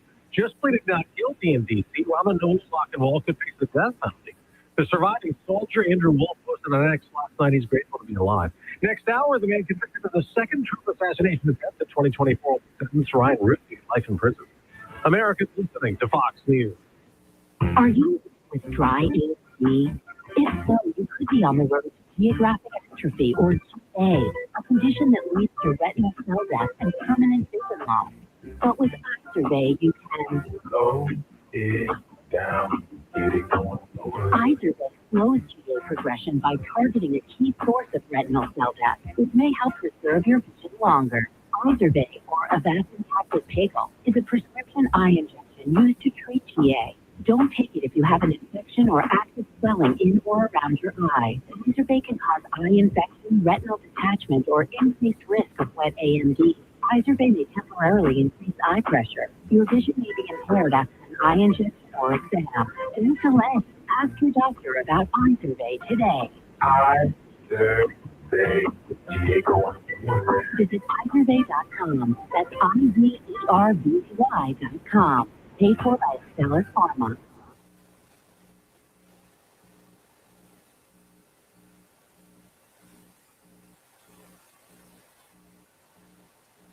Unseasonably mild weather continues. Warmest day today up to 87 this afternoon. Few clouds at 63 tonight. Cloudy at 78 tomorrow. Cloudy at 56 tomorrow night. Mostly sunny at 81 on Friday. Hey, y'all, mark your calendar and get ready to experience the flavors and fun of New Orleans right here in Yuma. Alexander Toyota, Burgers and Beer, Carnes Law, and Fort Yuma Rotary presents Yuma's favorite, Mardi Gras on Main, Friday, February 13th from 5 to 11 p.m. with Eric Sage's All-Club Rock Show and lots of vendors. So grab y'all's bees and head out to Main Street. It's Mardi Gras time. All proceeds raised help Fort Yuma Rotary's community projects. Also brought to you in part by Allo Fiber, Accurate Automotive Attention, Meisenheimer Evasion and Tenet, and Tall Robinson Associates. All right, question. Are you a fraud-paying American? You know, 1 in 4 tax-paying Americans have been a victim of identity fraud. Now, with LifeLock, if your identity is stolen, they will fix it guaranteed or your money back. Last year, billions of refunds were stolen. Now, could be from your salary or overtime or a second job. It's gone. But this year, you do not need to stay a victim. Save up to 40% off your first year. Use the promo code Hannity. Just go to lifelock.com today.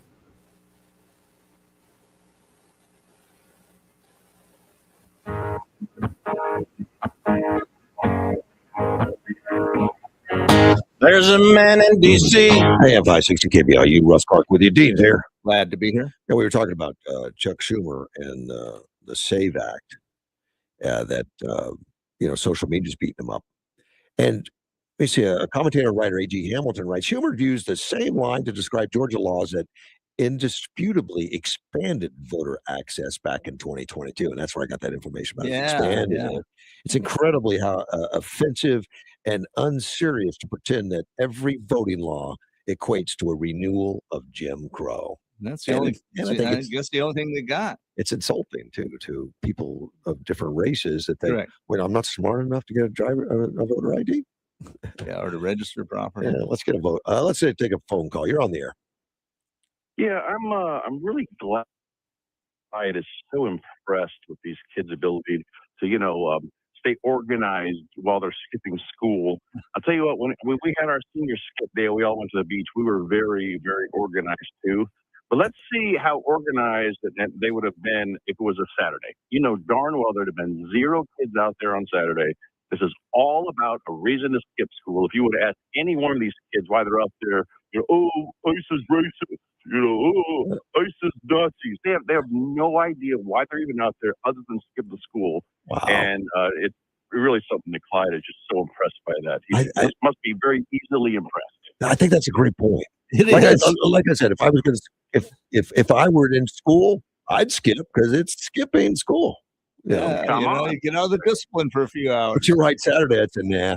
and if the school does not punish all of these kids, then it was sanctioned, right?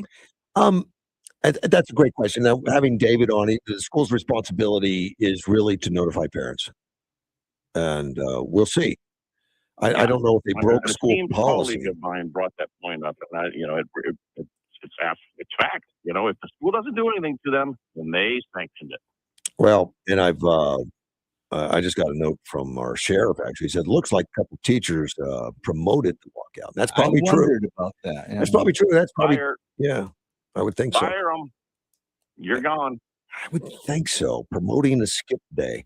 I mean, when we had skip days to go to the beach, and I lived in Delaware, so we had close to the ocean. We had beaches. We teachers didn't promote it, but they all kind of snickered about it. No one says sort of a wink and a nod. Yeah, but no one said you should take off. No one promoted but it's not political. If you've got teachers that are endorsing, one side of politics, I kind of think that's an issue. Yeah, I think so. I would think so. I'll drop a note to David asking what they're doing about that. If a teacher is promoting it, I'd be curious what the board thinks. Oh, me too. Yeah, hopefully the board doesn't, endorse. And I don't care what political part it was. I don't care if it was Republican or Democrat. Doesn't matter. We shouldn't endorse those things through the school. Absolutely not. And I appreciate the call. Thank you for your Yes, viewpoint. sir. Have a good one. Bye-bye.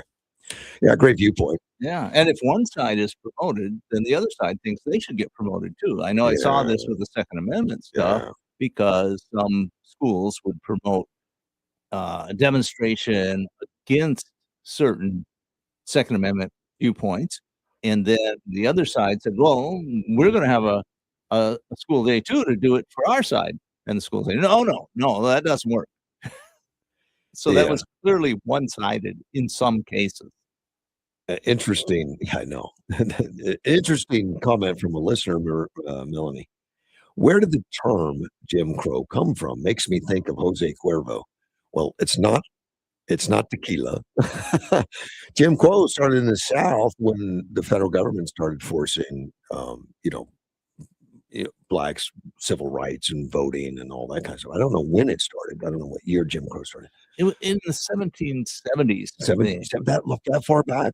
Yes, because what happened was that initially, with the 14th Amendment, the Republicans had passed a constitutional amendment saying you cannot discriminate against people by race when you make the laws. Laws have to apply to everybody the same way. And they also included that everybody who's a U.S. citizen, the states cannot prevent them from exercising all the privileges and immunities of being a U.S. citizen.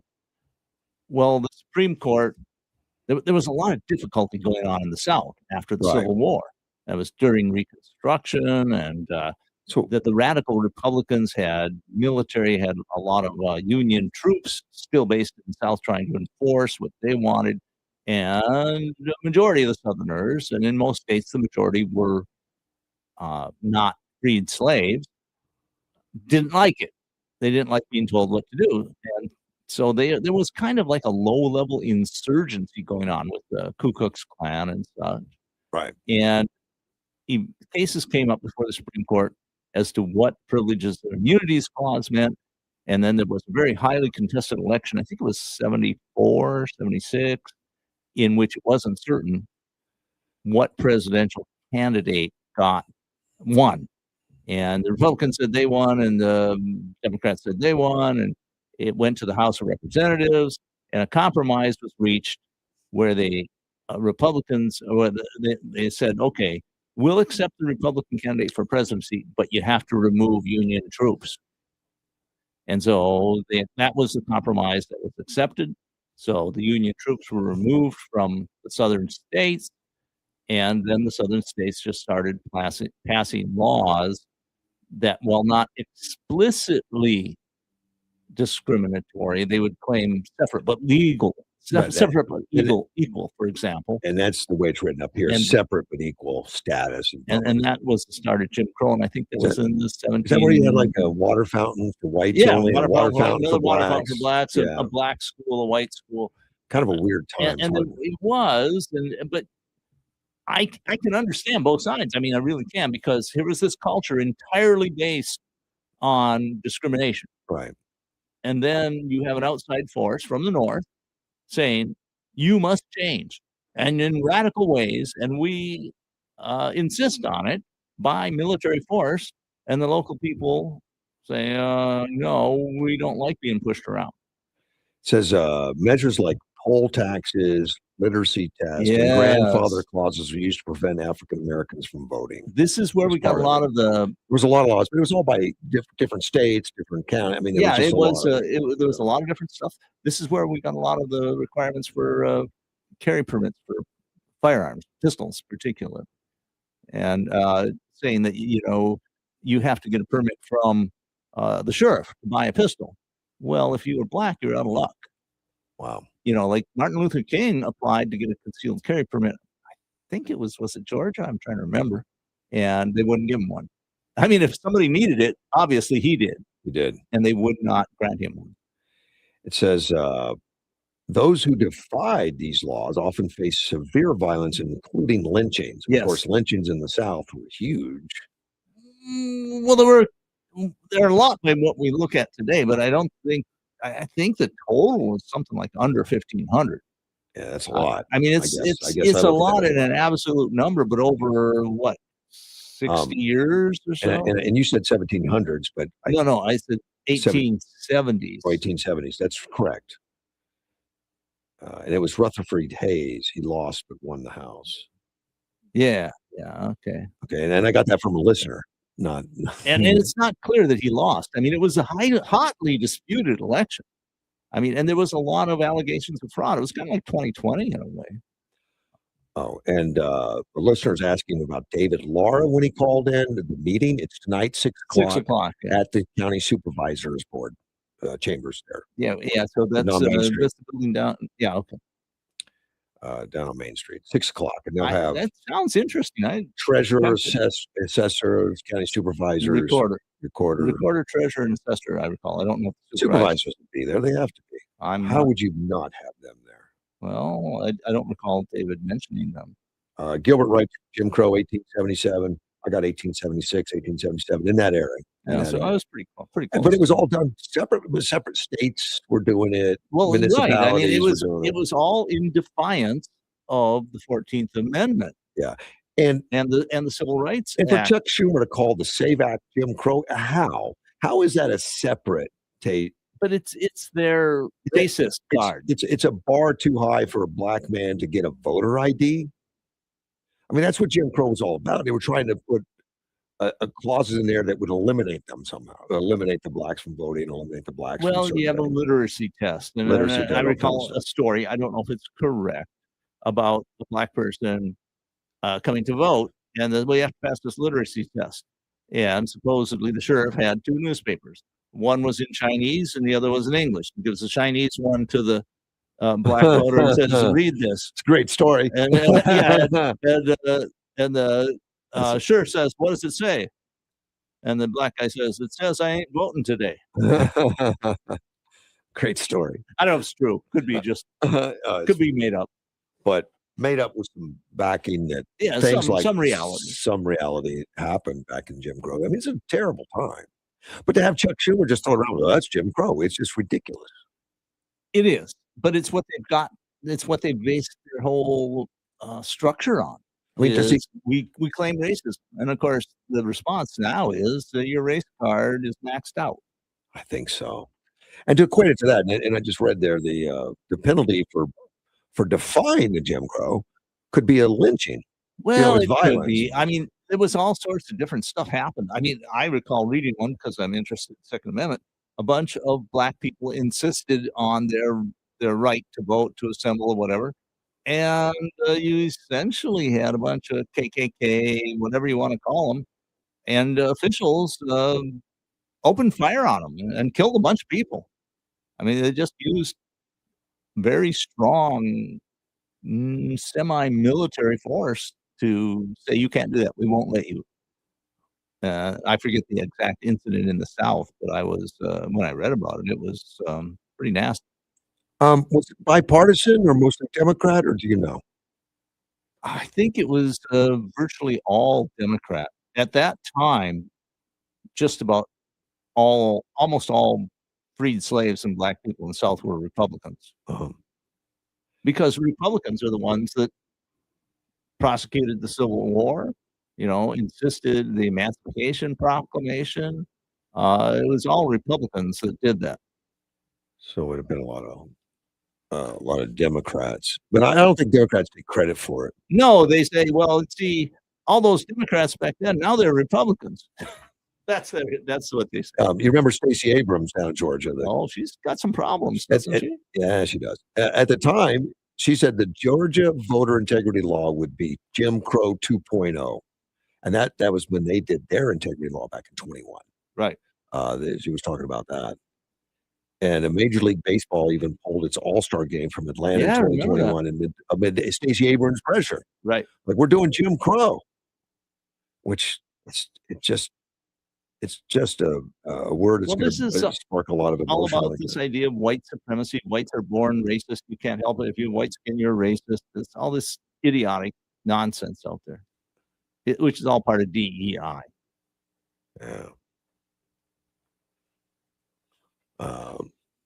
We've got a lot of DEI. It hasn't gone away. No, but it is being discredited openly, and that's a huge step forward. And that is a step forward because it's being hidden right now, thinking that the Trump administration won't last forever and will spring back up. I hope not. I don't think so.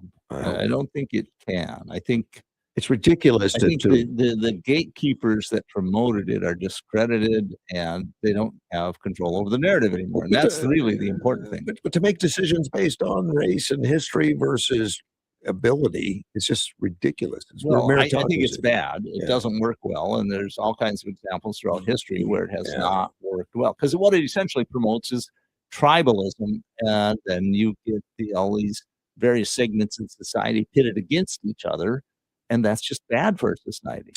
And I'm of the opinion the white race is not superior at all. I mean, that whole white supremacy stuff is kind of crazy, but I don't think every school you go to is going to be. In fact, the Asians outpace. I believe as a group. Western culture, Western civilization is superior, and we've shown it. The culture is. Yeah. That isn't necessarily race. There's a No. lot of people within Western culture. Look at the Japanese. I'd say they kind of fit within Western culture now. They do now. They have incredible accomplishments. And when you look at the Asian culture as a group in the United States, they are by per capita the richest. I thought it was the Nigerians. No, not the Nigerians. Nigerians because are we're not very counting, high up there. We're counting fraud. I That's know, Somalians. You're talking. You better get your facts right because the Nigerians have very high income per capita in the United States as a group. I think they're like 1 or 2. They're very high up there. I did not know that. No, I've read many times the Asians are the highest, but if they score better on the intelligence test, but I'm not no, sure. I'm talking income per capita. If you get a chance, look on your phone, see if I'm right or wrong.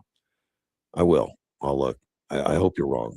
I don't like it when you're right. That's why we have these conversations. Kash Patel's doubling down on the FBI election hub raid, and that's the one in Fulton, which has been really interesting to watch. And Fulton, very interesting. But the controversy, and let me take a phone call, and we'll get back to it. You're on the air. Morning, Russ. Good morning, Ted. When is the U.S. cavalry coming down here to protect us? Tomorrow. I hope so. No, because there's you no heard- cavalry. You heard? Yeah, it is. I mean, there's none coming. I don't think we have a cavalry unit at Marine Yeah, Corps. we still do. Don't they call the It's helicopters the cavalry? U.S. Oh, maybe. U.S. cavalry. Yeah, Air but is that a cavalry. Marine Corps unit? No, Army. Air Yeah, that's cavalry. what I thought. Yeah, air cavalry. No, we have a Mexican government official that says he wants California, Arizona, Texas back. Well, here's where you're a Now. little bit wrong. It's not Where? a government official. It's many government officials Well. within Mexico, and including many Mexicans that live in the United States. And I read an interesting report that we have more Mexican consulates in the United States than any others. But in fact, I think more than all the others combined or something. I mean, it's been this big push that it really belongs to. And there's a theory that there's an intentional migration to occupy and take over. I don't know how true that theory is, or I mean, it's in some people's minds, I think obviously, because they called the Reconquista. That's it. Yeah. Gosh, you do read, don't you? We want the conquistador back. Yeah, isn't that interesting? Well, they're proud of the conquistadors. They should be. They were incredible people, even if they were very violent. They were very successful. They think they can come in and take over by population and still carry the Mexican flag. Right. And right now they're doing that. There's people that do, which is They get a lot of history wrong, but that's the idea. Well, I have to go to the grocery store. I need armed protection now. No, you that they've don't. declared war. No, you don't. You're going to be fine. Right now, it's just rhetoric, but we need to pay attention to it. It's kind of silly to It's me. been rhetoric for quite a while. Yeah. Well, there came some rhetoric during the Second World War. It was because it came from Japan. Yeah, true. And my wife's mother got the communique at the State Department that they were coming. It was told to squash it and send it up. Yeah. Out of her mouth to me. Okay. That's not secondhand. That's not third hand. That was my mother-in-law worked for the U.S. State Department, got the communique before they even attacked Pearl Harbor. It was told to put it away and send it up the chain. But the thing may work for the Mexicans because by the time they destroy California, we may just give it to them. Nah, I don't agree with that. I wasn't going to believe But there is a precedent. Newsom is a proxy conquistador. There's a precedent for insurrection, and the precedent is the U.S. Army goes in, puts down the insurrection, installs a puppet government, and then after time, Congress decides whether to let them back in as a state or not. Really? Yeah. That's That's what happened during the Civil War. I guess so. Yeah, you're right.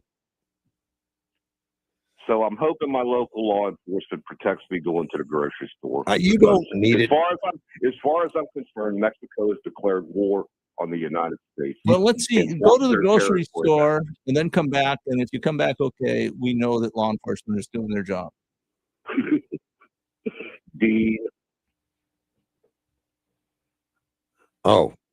David Laura writes me and says Chavez was pro-ICE. Yes, Cesar Chavez was. Yeah, because he didn't want that. He did not want illegal immigrants taking the jobs of the people who were working legally. I don't think most Democrats point that out. No, right. Inconvenient. I'm hoping our huge produce corporations down here stand up and help protect the border. Hey, if they have the greatest thing to lose. Brandt and everybody else, all of it. If you are really fearful going to the grocery store, you call me. I'll send my 3-year-old grandson. He'll protect you. I'm hoping you've trained him well. He's a brute, man. He's a brute. All right, I'm just telling you, man. This is not the first time this has occurred in this country. Yeah. And war has been declared directly or indirectly by a high-up government official in Mexico. Yeah. And evidently Shamball, whatever her name is, she has no power there. She has no power in that country. She's sitting in the power seat, but I understand what you're saying. Yeah. It might take some time, Tim. I was down in Panama during the Noriega regime. Okay. And at some point during a drunken party, Noriega declared, "We are at war with the United States." And a couple months later, the invasion happened. So it takes time to prepare for these things. Yeah. Well, I don't want to see it get to my backyard. Correct. And I pay a lot of taxes over the years to protect this country from foreign invasion, whether it be by military might or right. breeding programs. Right. Breeding programs. I've got Congressman Schumer, the rest of them, they're not protected anybody here. They would never protect anybody. At one time that they were supposed to bear arms with us to protect this country. I wouldn't trust one of them with a slingshot. Well, if a government tried to invade the country, we got an answer for that, and we've got a military, and we could stop that. We haven't figured out the stopping of the invasion by refugees and all that stuff. And Trump's been doing pretty good. Trump has been, but I don't think he's convinced both parties. I mean, we're not. Right. No, that we have. It used to be. Go ahead. No, like I told that guest you had on from upstate Arizona, nowhere near the border. Talk's cheap. After Trump leaves, this will turn the other way. You know it in your heart. You know it in your heart, and I know it. They all know it. There's definitely a plan for that. Hopefully that's disrupted, but sure, I understand. Believe me, the Democrats are salivating on getting in and undoing everything Trump did to get us right back on track with the Biden programs. Yeah. Okay, thank Appreciate you. It, I appreciate it, man. Bye. Yeah, they want that. Of course. Go right back to it, and then you're dependent on government because it's counterproductive for them because it's not popular. No. And so the real question is, in the midterm elections, is their stance unpopular enough that the Republicans retain control of the House and the Senate? That's the real question. I wish I knew. I don't know either. I'm just pointing it out that that's the test. Oh, and I read articles that say 100% Republicans are going to gain seats, and then I read where the Democrats are going to take 50 seats, and I'm like, somebody's very wrong. Right. Yeah. And we will see. Part of this stuff with the Atlanta raid is to try to clean up the election situation before the midterms, is Yeah. to try to minimize the fraud that probably over half the country thinks exists before the midterms. Right. So if you think the elections are completely on the up and up, minimizing fraud shouldn't be a worry. It should be applauded. Let me open up a little bit more of this Cash Patel thing on the Fulton County. He felt like he had to come out and well, he was on the Fox News with Brett Baer, and he had to talk about the whole thing because Tulsi Gabbard. They tried to make a big deal that Tulsi Gabbard was down there, and then, of course she's the National Intelligence Director. Right. I didn't think it'd be a big deal, but apparently it was to a lot of the politicians. Like she shouldn't have been there or something. She's the boss. I heard that President Trump asked her. That's exactly what she stated. And well, he can do that. Why would it be a big deal? She's there. She's the boss. She can go into the field and supervise or watch whatever and that's what she was. She was watching from a distance. She wasn't. Yeah. And she wasn't the one holding the thing to break the door down or anything. Well, they probably didn't have to break the door. They were carrying them. Yeah, just in case there was resistance. It was amazing in Fulton. They went down there. Cash Patel says what you saw play out last week was the execution of that search warrant, just like we would do anywhere else. The target of that search warrant was a warehouse down in Fulton County. And that was on January 28th. They seized ballots, voting rolls, election records, and the FBI director refused to discuss any other details about it. Which is good. I mean, we don't know. They had a warrant. The warrant was created at from a grand jury, I believe. And it had to do with the 2020 election when Joe Biden surprisingly won by a narrow margin in Georgia. Right. He was supposed to. And that's what got Trump in trouble because he called did he call the governor or something down there and say, right, hey, we know this there's isn't right. Find the votes. Yeah. And the governor said he wanted us to cheat, which it's a sad situation. It is sad. Cash Patel says we did the same thing there we do in any criminal case or investigation. We collect evidence. We presented that evidence to the federal magistrate judge who made a finding of probable cause and said, here's our search warrant. Here are the parameters to that search warrant. Okay, I want to correct myself. I said grand jury. So the grand jury was not involved. It was the federal magistrate judge. And this is what judges do, by the way, is that they approve of search warrants after being presented with evidence as to why it's needed. Yeah, yes. And something else that is questionable in the media and everything else was that Trump called the FBI agents following the search to let them know they were doing a good job. Okay. And Bear questioned that too. Well, why did Trump call? He's a commander in chief. He can do anything. Patel replied, adding, the president called to thank investigators personally. To hear from the commander in chief from my troops on the ground there was a pretty cool thing. And we are pleased to hear the president come in and say, thank you for what you're doing. That is maybe unusual from prior administrations, but I take it every chance I get to thank the men and women in law enforcement. Yeah. Good management. That's good management. Well said.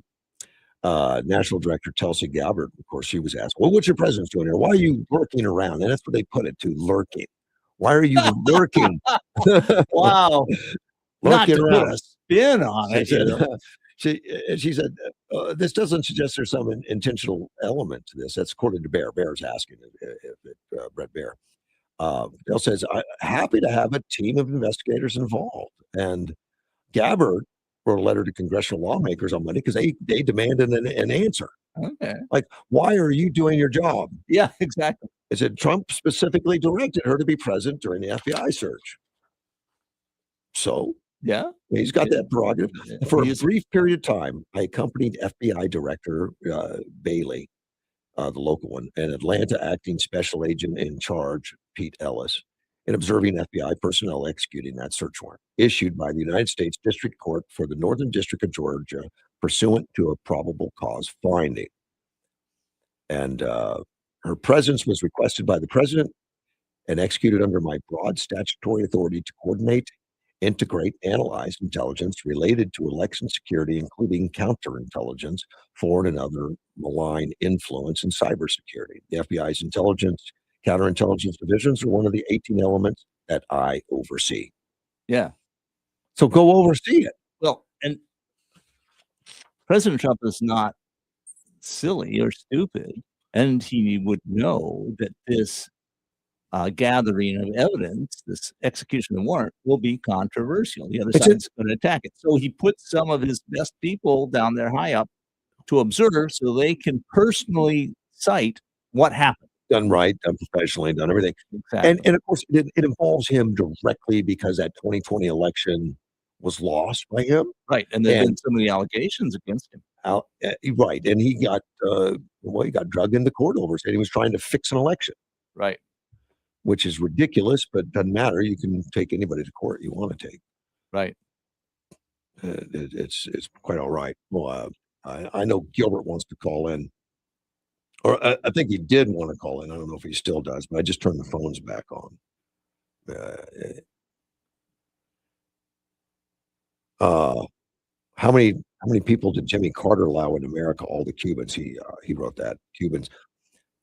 Did Jimmy Carter open up the gates to Cuba? I mean, Cuba has always had a special enforcement relationship. Think of when was the Mariel boat? When they opened up the prisons and stuff. Opened up the prisons, sent them all Was to that the Carter? U.S.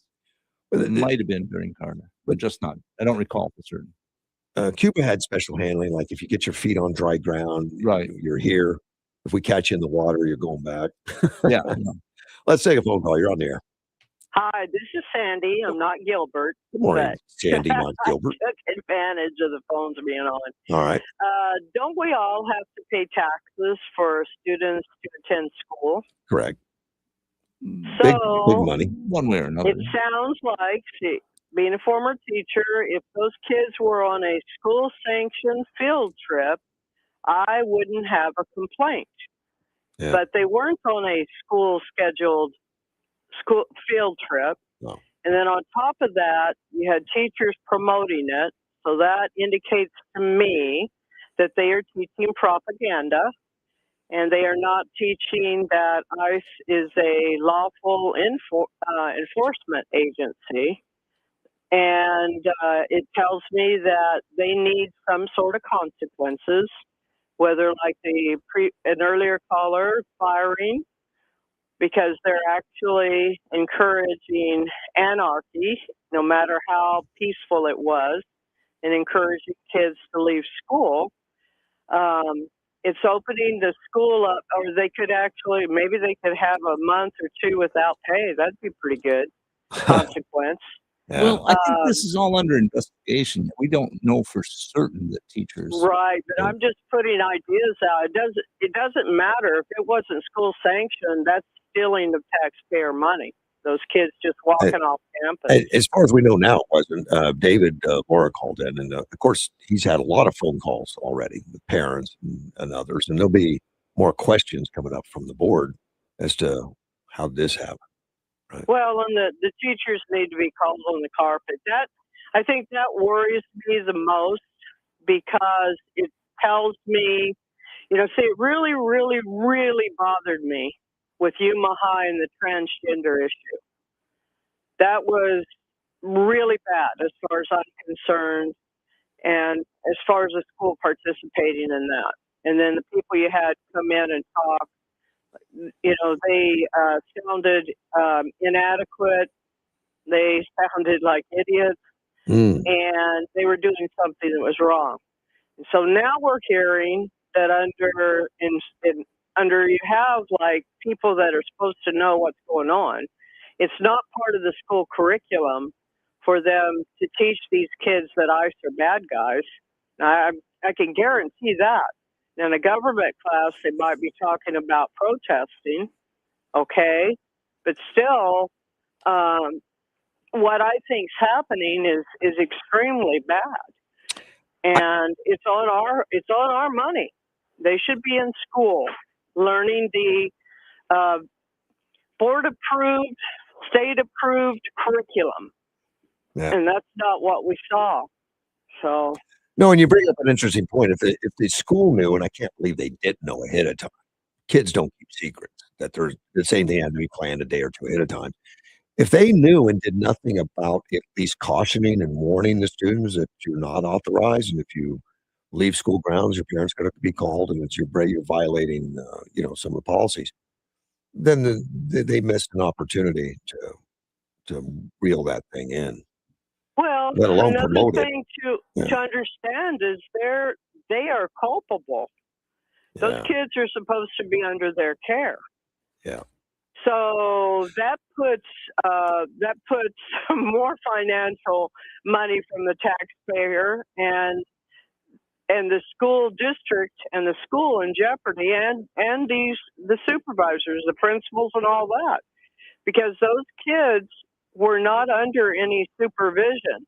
Now, Yeah. if the SRO officer was out there, that worries me too. He should have definitely been contacting people, and he should have got those kids back to school. Unless it was school sanctioned, and that I'm gonna keep listening every day on the radio. Yeah. I don't know what responsibility doubt they that have it was. in high school if they can detain them or not. I mean, obviously, in grade school, they're not going to let them out. You're not going to unlock the door. At what point can a I don't think they're child check allowed to themselves leave out? school without a permission slip, like Yeah. something where the parents called in. And if they disappear, which can happen, the parents get called right away. And then David assures me that they did that, texting or calling, whatever they had to do to let them know a child's missing.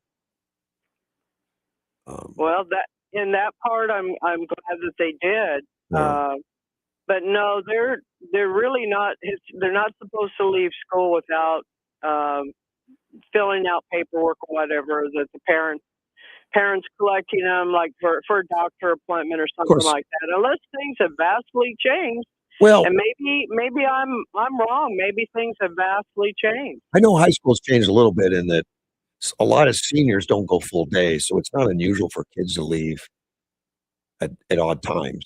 Some of the kids I Yes, know. but that's known. That's what I mean.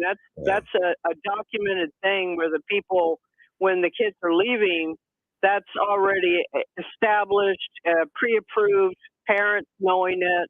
That's different than what I'm hearing, and maybe I'll be corrected, Yeah. and I'll listen. But it's something that it's really the taxpayer money that's being abused, and I'm really concerned about teachers. Now, did you never play hooky from school? In all honesty, I did not. Wow. I was one of those good kind I mean, of I kids. don't get it. We just didn't. I don't know. I think over and over again, I'm amazed at our parents. Yeah. Now, I think my brothers might have. I'm pretty sure my older sister, absolutely no way.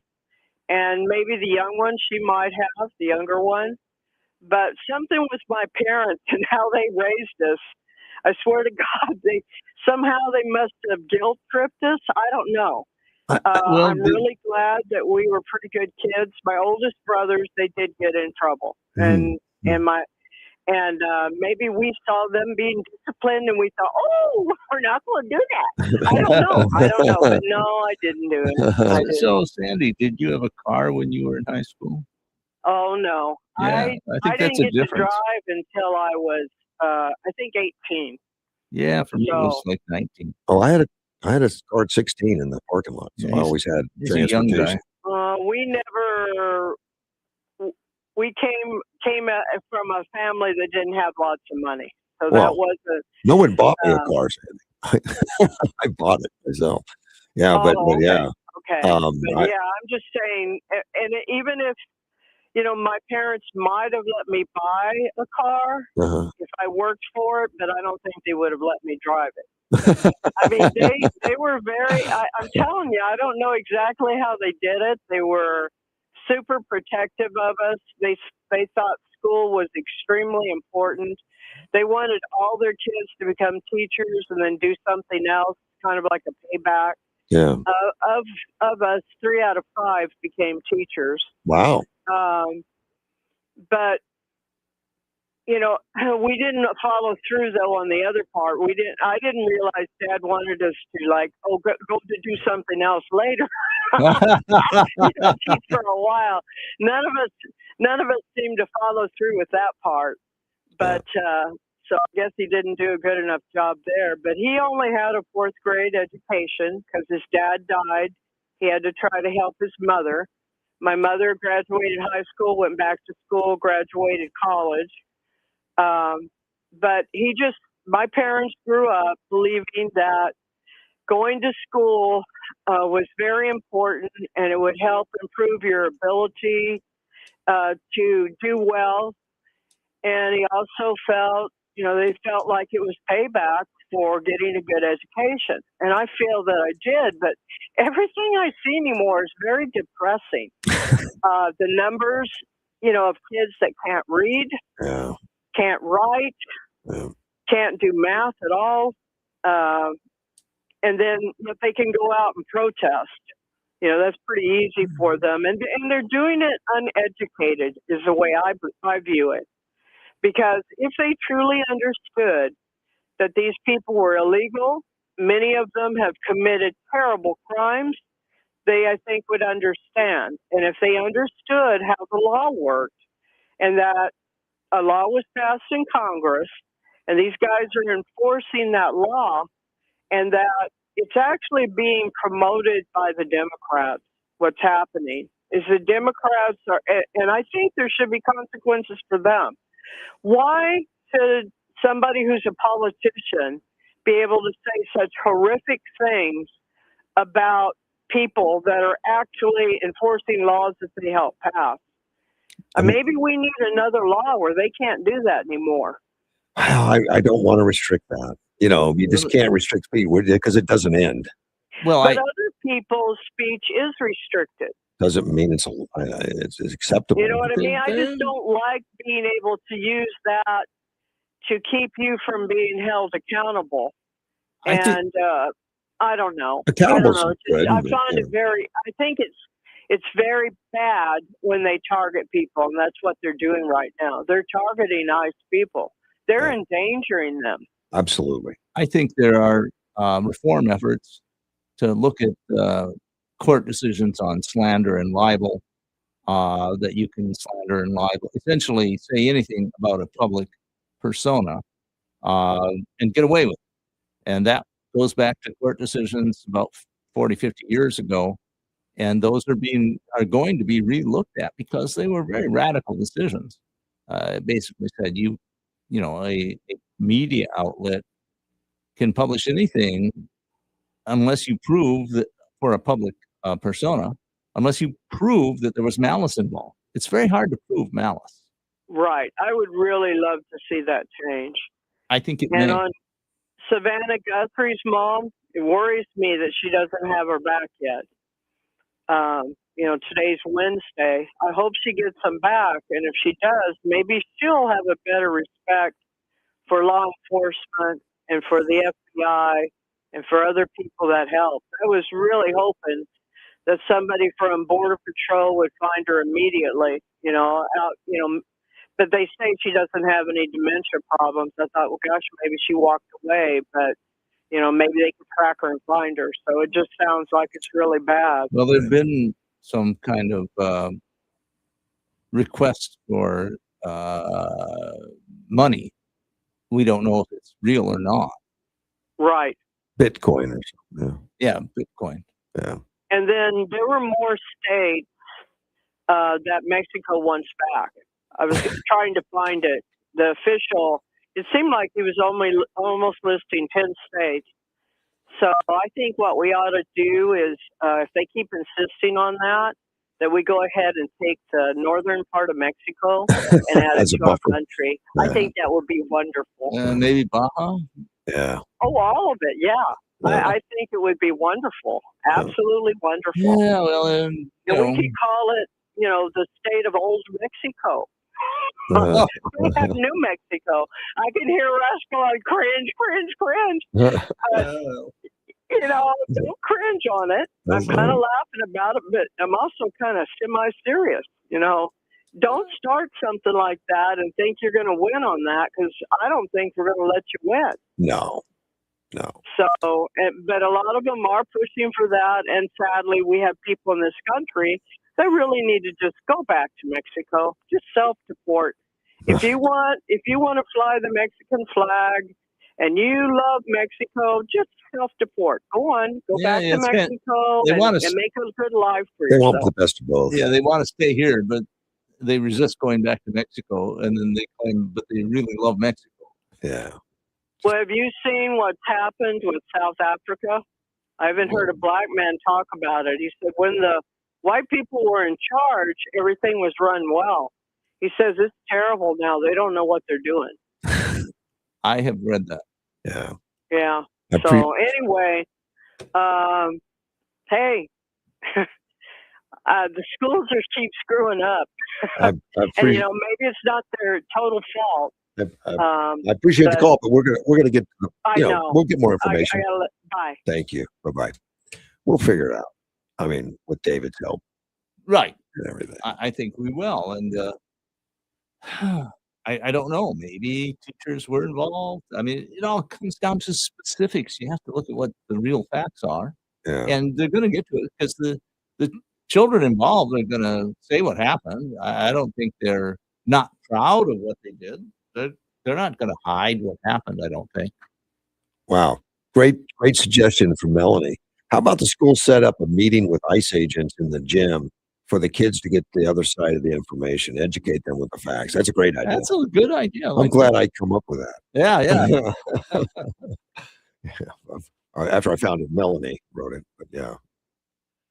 Let me see. Popular left-wing podcast hosts. Did you know there were popular left-wing? There are. Usually the left-wing doesn't do well on radio because No, they have a history of not doing well on radio. well, they just go, I hate Trump, I hate Republican, I hate, and it just gets old. The problem They tried to go against Rush sometime, when they had a big Yeah. organization. Well, we're going to beat Rush, Limbaugh. The problem is that it's somewhat participatory, and they just don't get interesting people on. I mean, it's just not entertaining. Kind of like watching The View, and they don't really zero in on facts. It's more emotions, how much I emotion think you can so. throw out there. That's my opinion.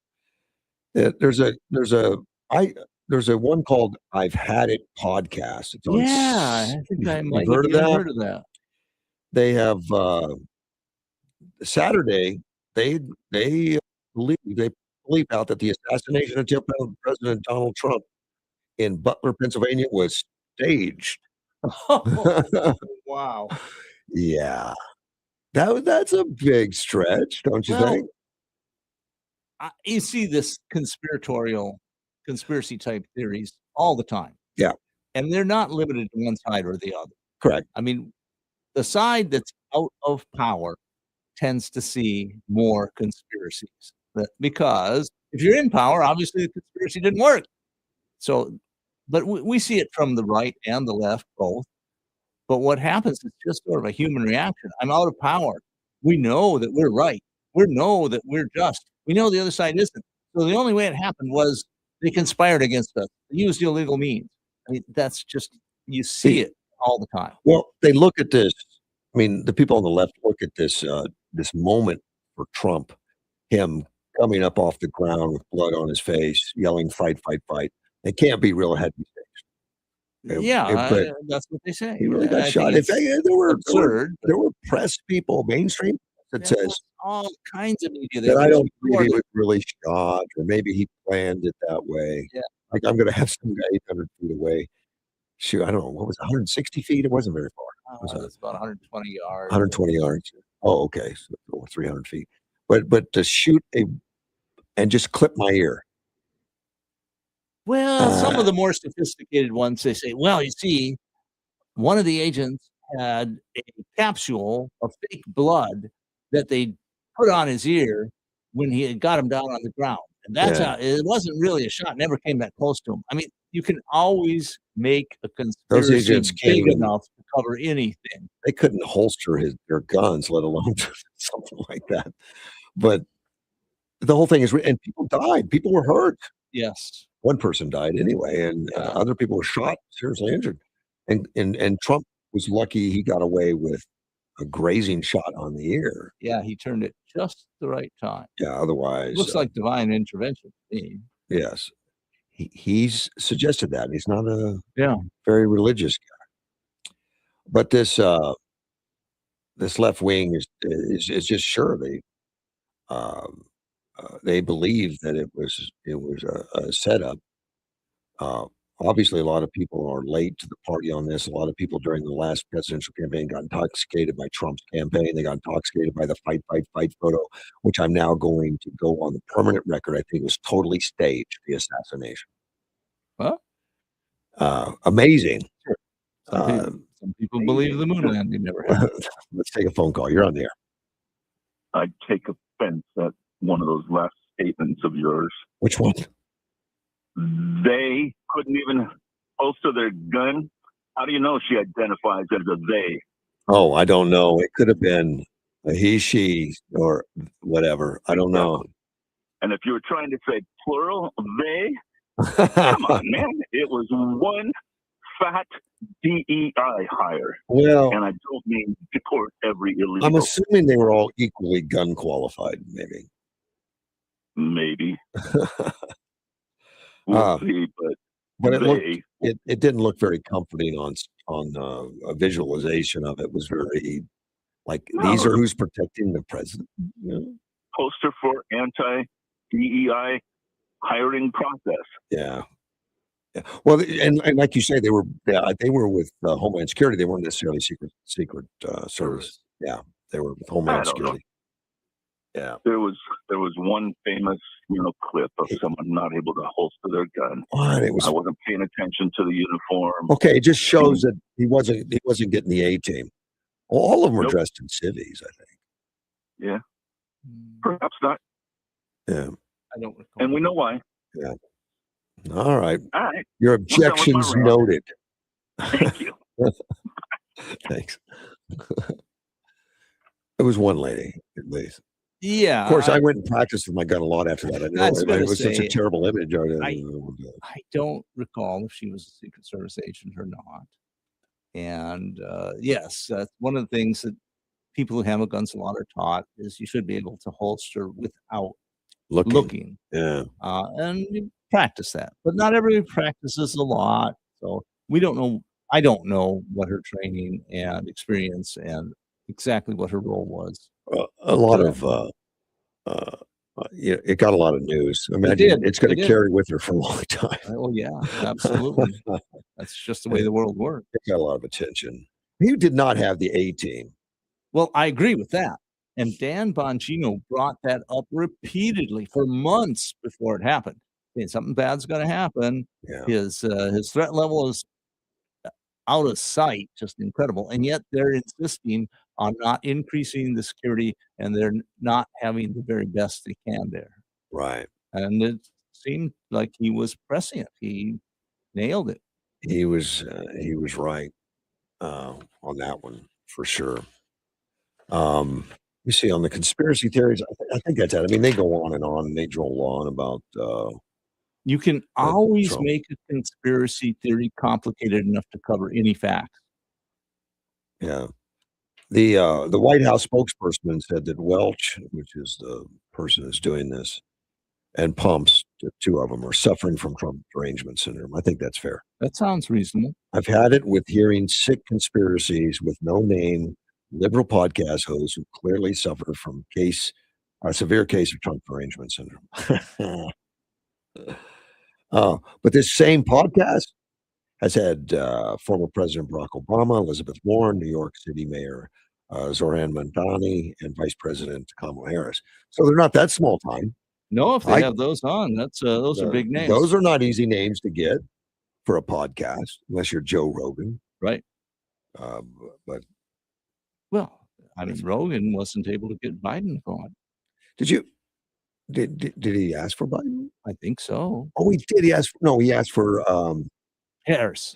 Yeah. And Harris wanted to make all these deals. Like you had to bring it to Texas. Yeah, you have to get all pre-approved. And you have to tape it so that we can review it. Right. I mean, He there's said, lots no, of it. that's not the way it works. He said, no, you just sit down and we chat. You do it in my studio. Yeah. In Texas, I think. He's I in don't Texas. recall if it was in Texas. It may have been. I think he moved out of California, I think. And, I think you're right about that. and I think he's gone. Rogan was talking the other day about the Grammys.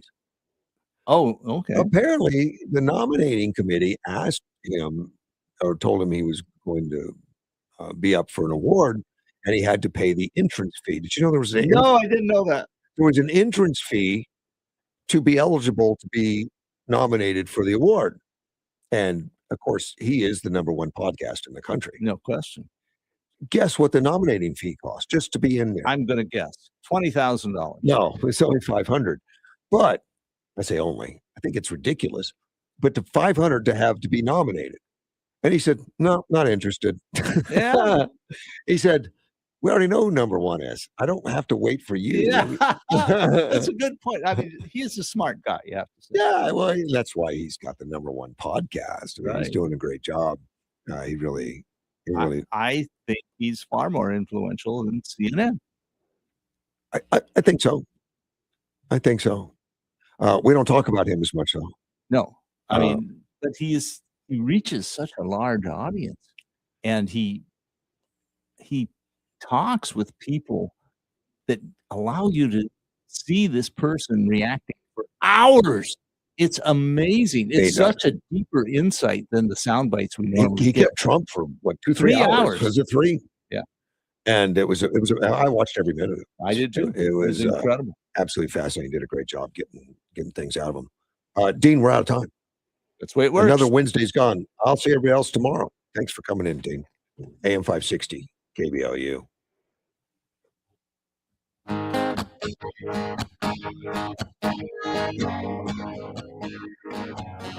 There's a man in D.C. This is News Talk 560 KBLU, Yuma.